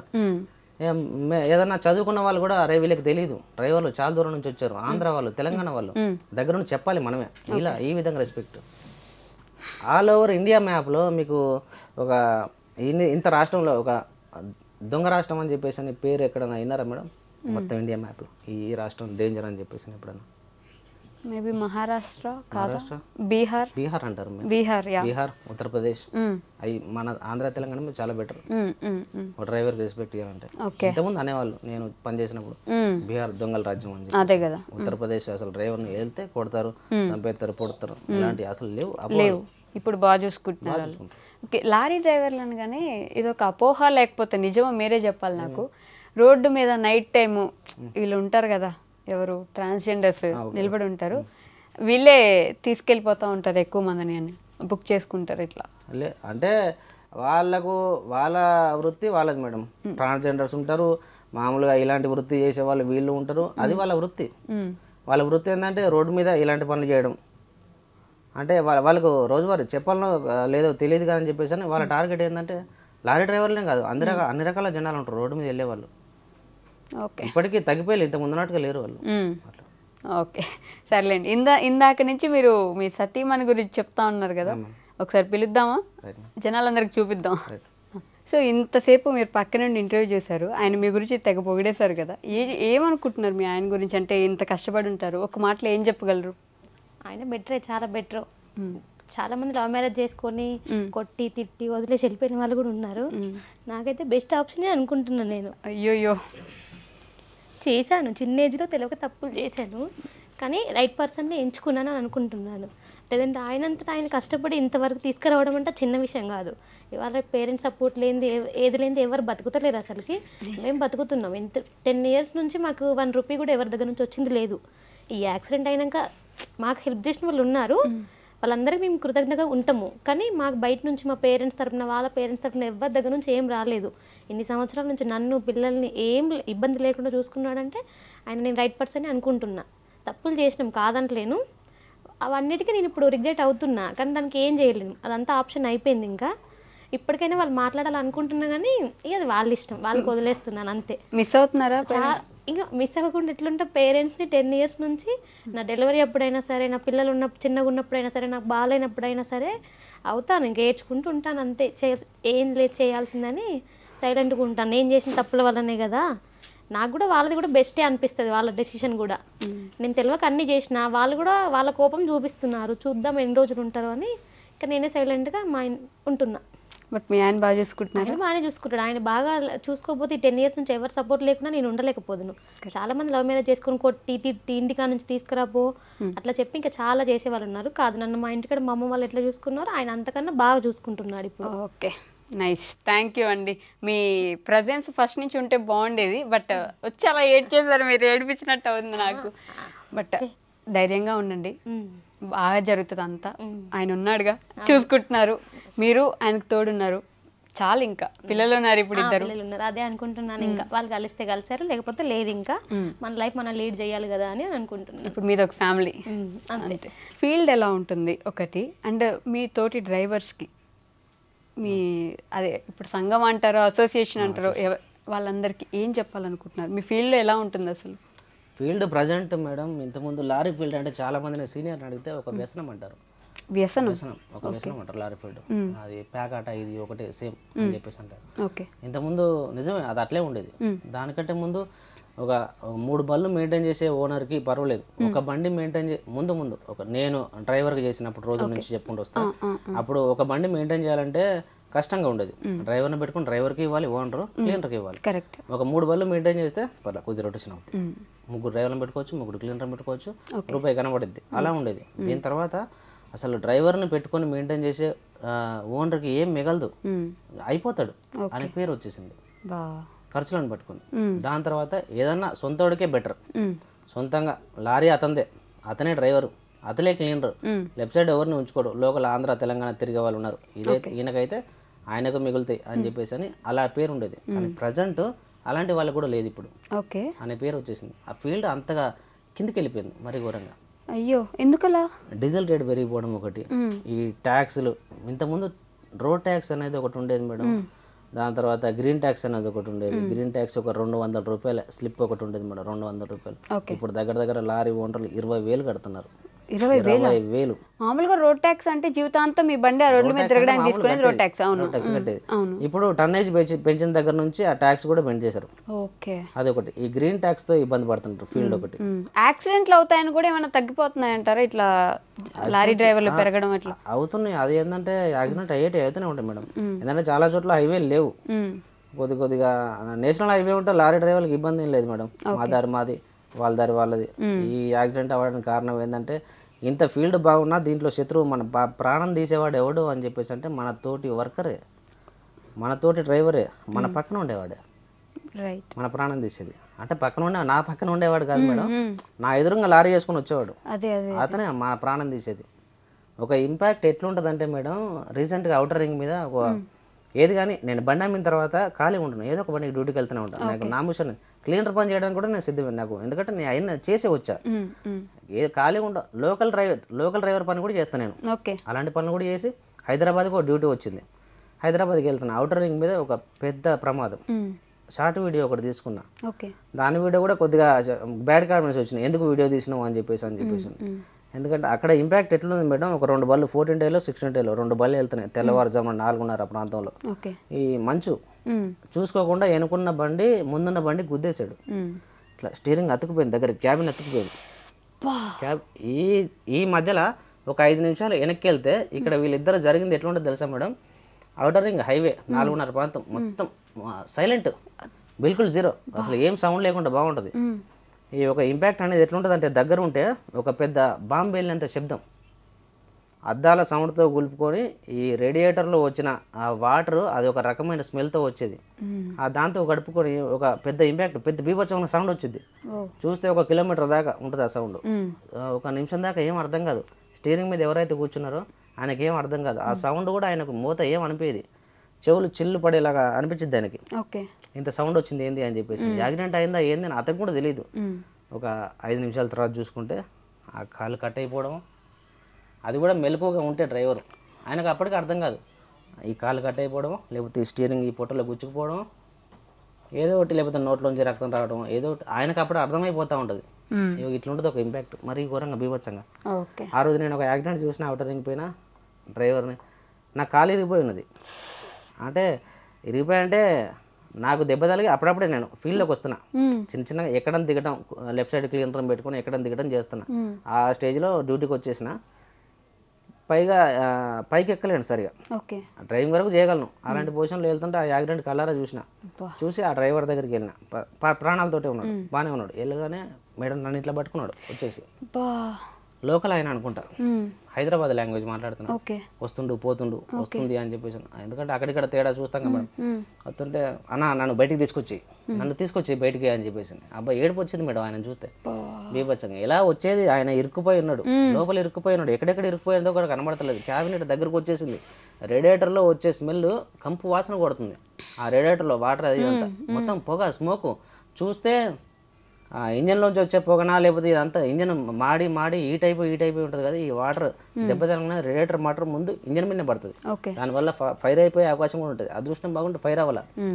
చూస్తే ముందు బండి, ఆ డ్రైవర్ ముందుకు పెట్టిండు కొద్దిగా బండి, ఎవరు లేరు, చేసేవాళ్ళు ఎవరు లేరు. కార్లు వెళ్తున్నాయి వస్తున్నాయి ఒక్కడ ఆపట్ల. వెళ్ళి రోడ్డుకు అడ్డం కట్టి నిల్చున్నా, అన్న ఆపండి బండి అని చెప్పేసి. నాతోటి డ్రైవర్లే 4 ఆపిల్లు ఆపేసి వచ్చేసి ఆ బండిలోంచి ఈ బండిలోంచి తాడు తీసేసి ఈ బండికి కట్టేసి అప్పుడు బయటకు తీసినాం. జాగ్రత్తగా ఉండాలి, ఎంత జాగ్రత్తగా ఉన్నా అంతే మేడం జరుగుతూ ఉంటాయి. ఓకే, చివరిగా డ్రైవర్స్కి ఏం చెప్పదలుచుకున్నారు మీరు? డ్రైవర్స్ నుంచి మీరు సమాజానికి ఇంకేం చెప్పదలుచుకున్నారు ఒక మాట? ఓకే మేడం, ప్రజెంట్ ఏంటంటే ఈ పర్సనల్ లోన్స్ ఏదైతే ఉన్నాయో వాటికి అవ్వద్దు. మెయిన్ ఏంటంటే మనం ఒక బండి మెయింటైన్ చేస్తున్నాం కదా, నేను ఓనర్కం డ్రైవర్ల విషయం గురించి అయితే చెప్తున్నా. మనం ఏదో ఒక బండి ఎటో దిక్కు వస్తూ ఉంటాం.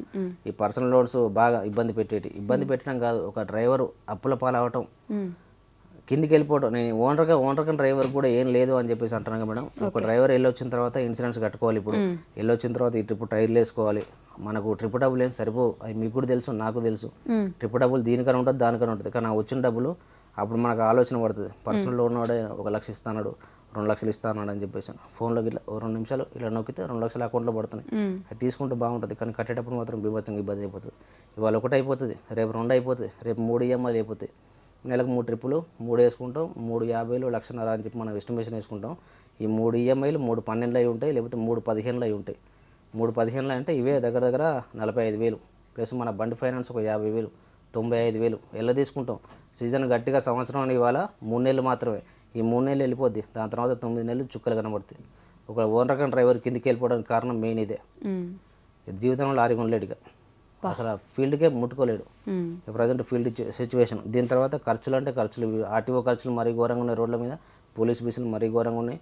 ఈ చదువుకొని ఉద్యోగంలోకి వచ్చి ప్రత్యేకంగా లారీ వాళ్ళని పట్టుకొని లారీ మీదనే బతుకుదామని కొందరు ఉన్నారు, వీళ్ళే అలాంటి వాళ్ళే ఉన్నారు. వాళ్ళ మేము మొత్తం దోచుకోవడమే. ఒక లారీ లెక్క ఇంకా మాట్లాడేది చాలా ఉంది కానీ మేడం, లారీ లెక్క చూసుకుంటే ఒక డ్రైవర్కి ఏం మిగులుతుంది, ఓనర్ డ్రైవర్కి కరెక్ట్గా ఎస్టిమేషన్ వేసి ఒక రూట్ ఎంత మిగులుతుందండి. మీరు ఒక క్వశ్చన్, మీరు పలానా వారణాసి తిరుగుతున్నారు కదా, యూపీ తిరుగుతున్నారు కదా, ఒక ట్రిప్ మీకు ఎంత వస్తుందని మీరు ఒక మాట అంటే దానిలో ఒక లెక్కేసి ఇట్లా ఏదైనా పక్కన బ్లాక్ బోర్డు పెట్టుకొని మేడం ఖర్చు ఇంత, నన్న లాభం ఇంత, నేను సింపుల్ ఒక లెక్క చెప్తా. కొబ్బరికాయ వేసుకెళ్తా ఒక 1,20,000 కిరాయి, షాపులో వేసుకెళ్తారు 1,60,000 కిరాయి మేడం. ఓకే. అటు నుంచి 1,00,000 ఎంత అవుతుంది మేడం? 260. ఒకట ఓనర్ గంట డ్రైవర్కి 260 మిగులుతున్నాయి. ఈ లెక్కలో వస్తాయి కానీ కరెక్ట్గా లెక్క అయితే 40 రూపాయలు మిగులుదు. అలా ఉంటాయి. 260, 2,60,60,000, 1,60,000 ఇటు నుంచి తీసుకెళ్ళాం, 1,00,000 రూపాయలు అటు నుంచి తీసుకొచ్చాం. 260 కానీ ఏం మిగలదు. ఎందుకని? ఖర్చులు అలా ఉన్నాయి మేడం. అవన్నీ ఒక ఎస్టిమేషన్ అయితే ఏం మిగులుద్ది అని పాయింట్ ఒక మనం తప్ప అందరూ బతుకుతారు దీంట్లో. ఓకే. అందరూ తప్ప జాగ్రత్తగా ఉంటేనే ఓనర్ కన్ డ్రైవర్లు మెయింటైన్ చేయగలుగుతారు. పర్సనల్ లోన్ల వైపు అయితే అసలు ముట్టుకోవద్దు. ఓకే. నా ఫ్రెండ్సే ఉన్నారు వాళ్ళు వీళ్ళు తీసుకొని ఇబ్బంది పడేవాళ్ళు. జాగ్రత్త మెయింటైన్ చేసుకుంటే అవుద్ది. జాగ్రత్త మెయింటైన్ చేసుకోండి అంతే. ఓకే అండి, థ్యాంక్ యూ సో మచ్. నమస్కారం అమ్మ. మీరు బాగుండాలి, ఇంకా బాగా ఎదగాలని మనస్ఫూర్తిగా కోరుకుంటున్నాను. మీరు మళ్ళీ వీడియో స్టార్ట్ చేయాలి త్వరగా అంతే. ఓకే అండి, థ్యాంక్ యూ. తప్పకుండా.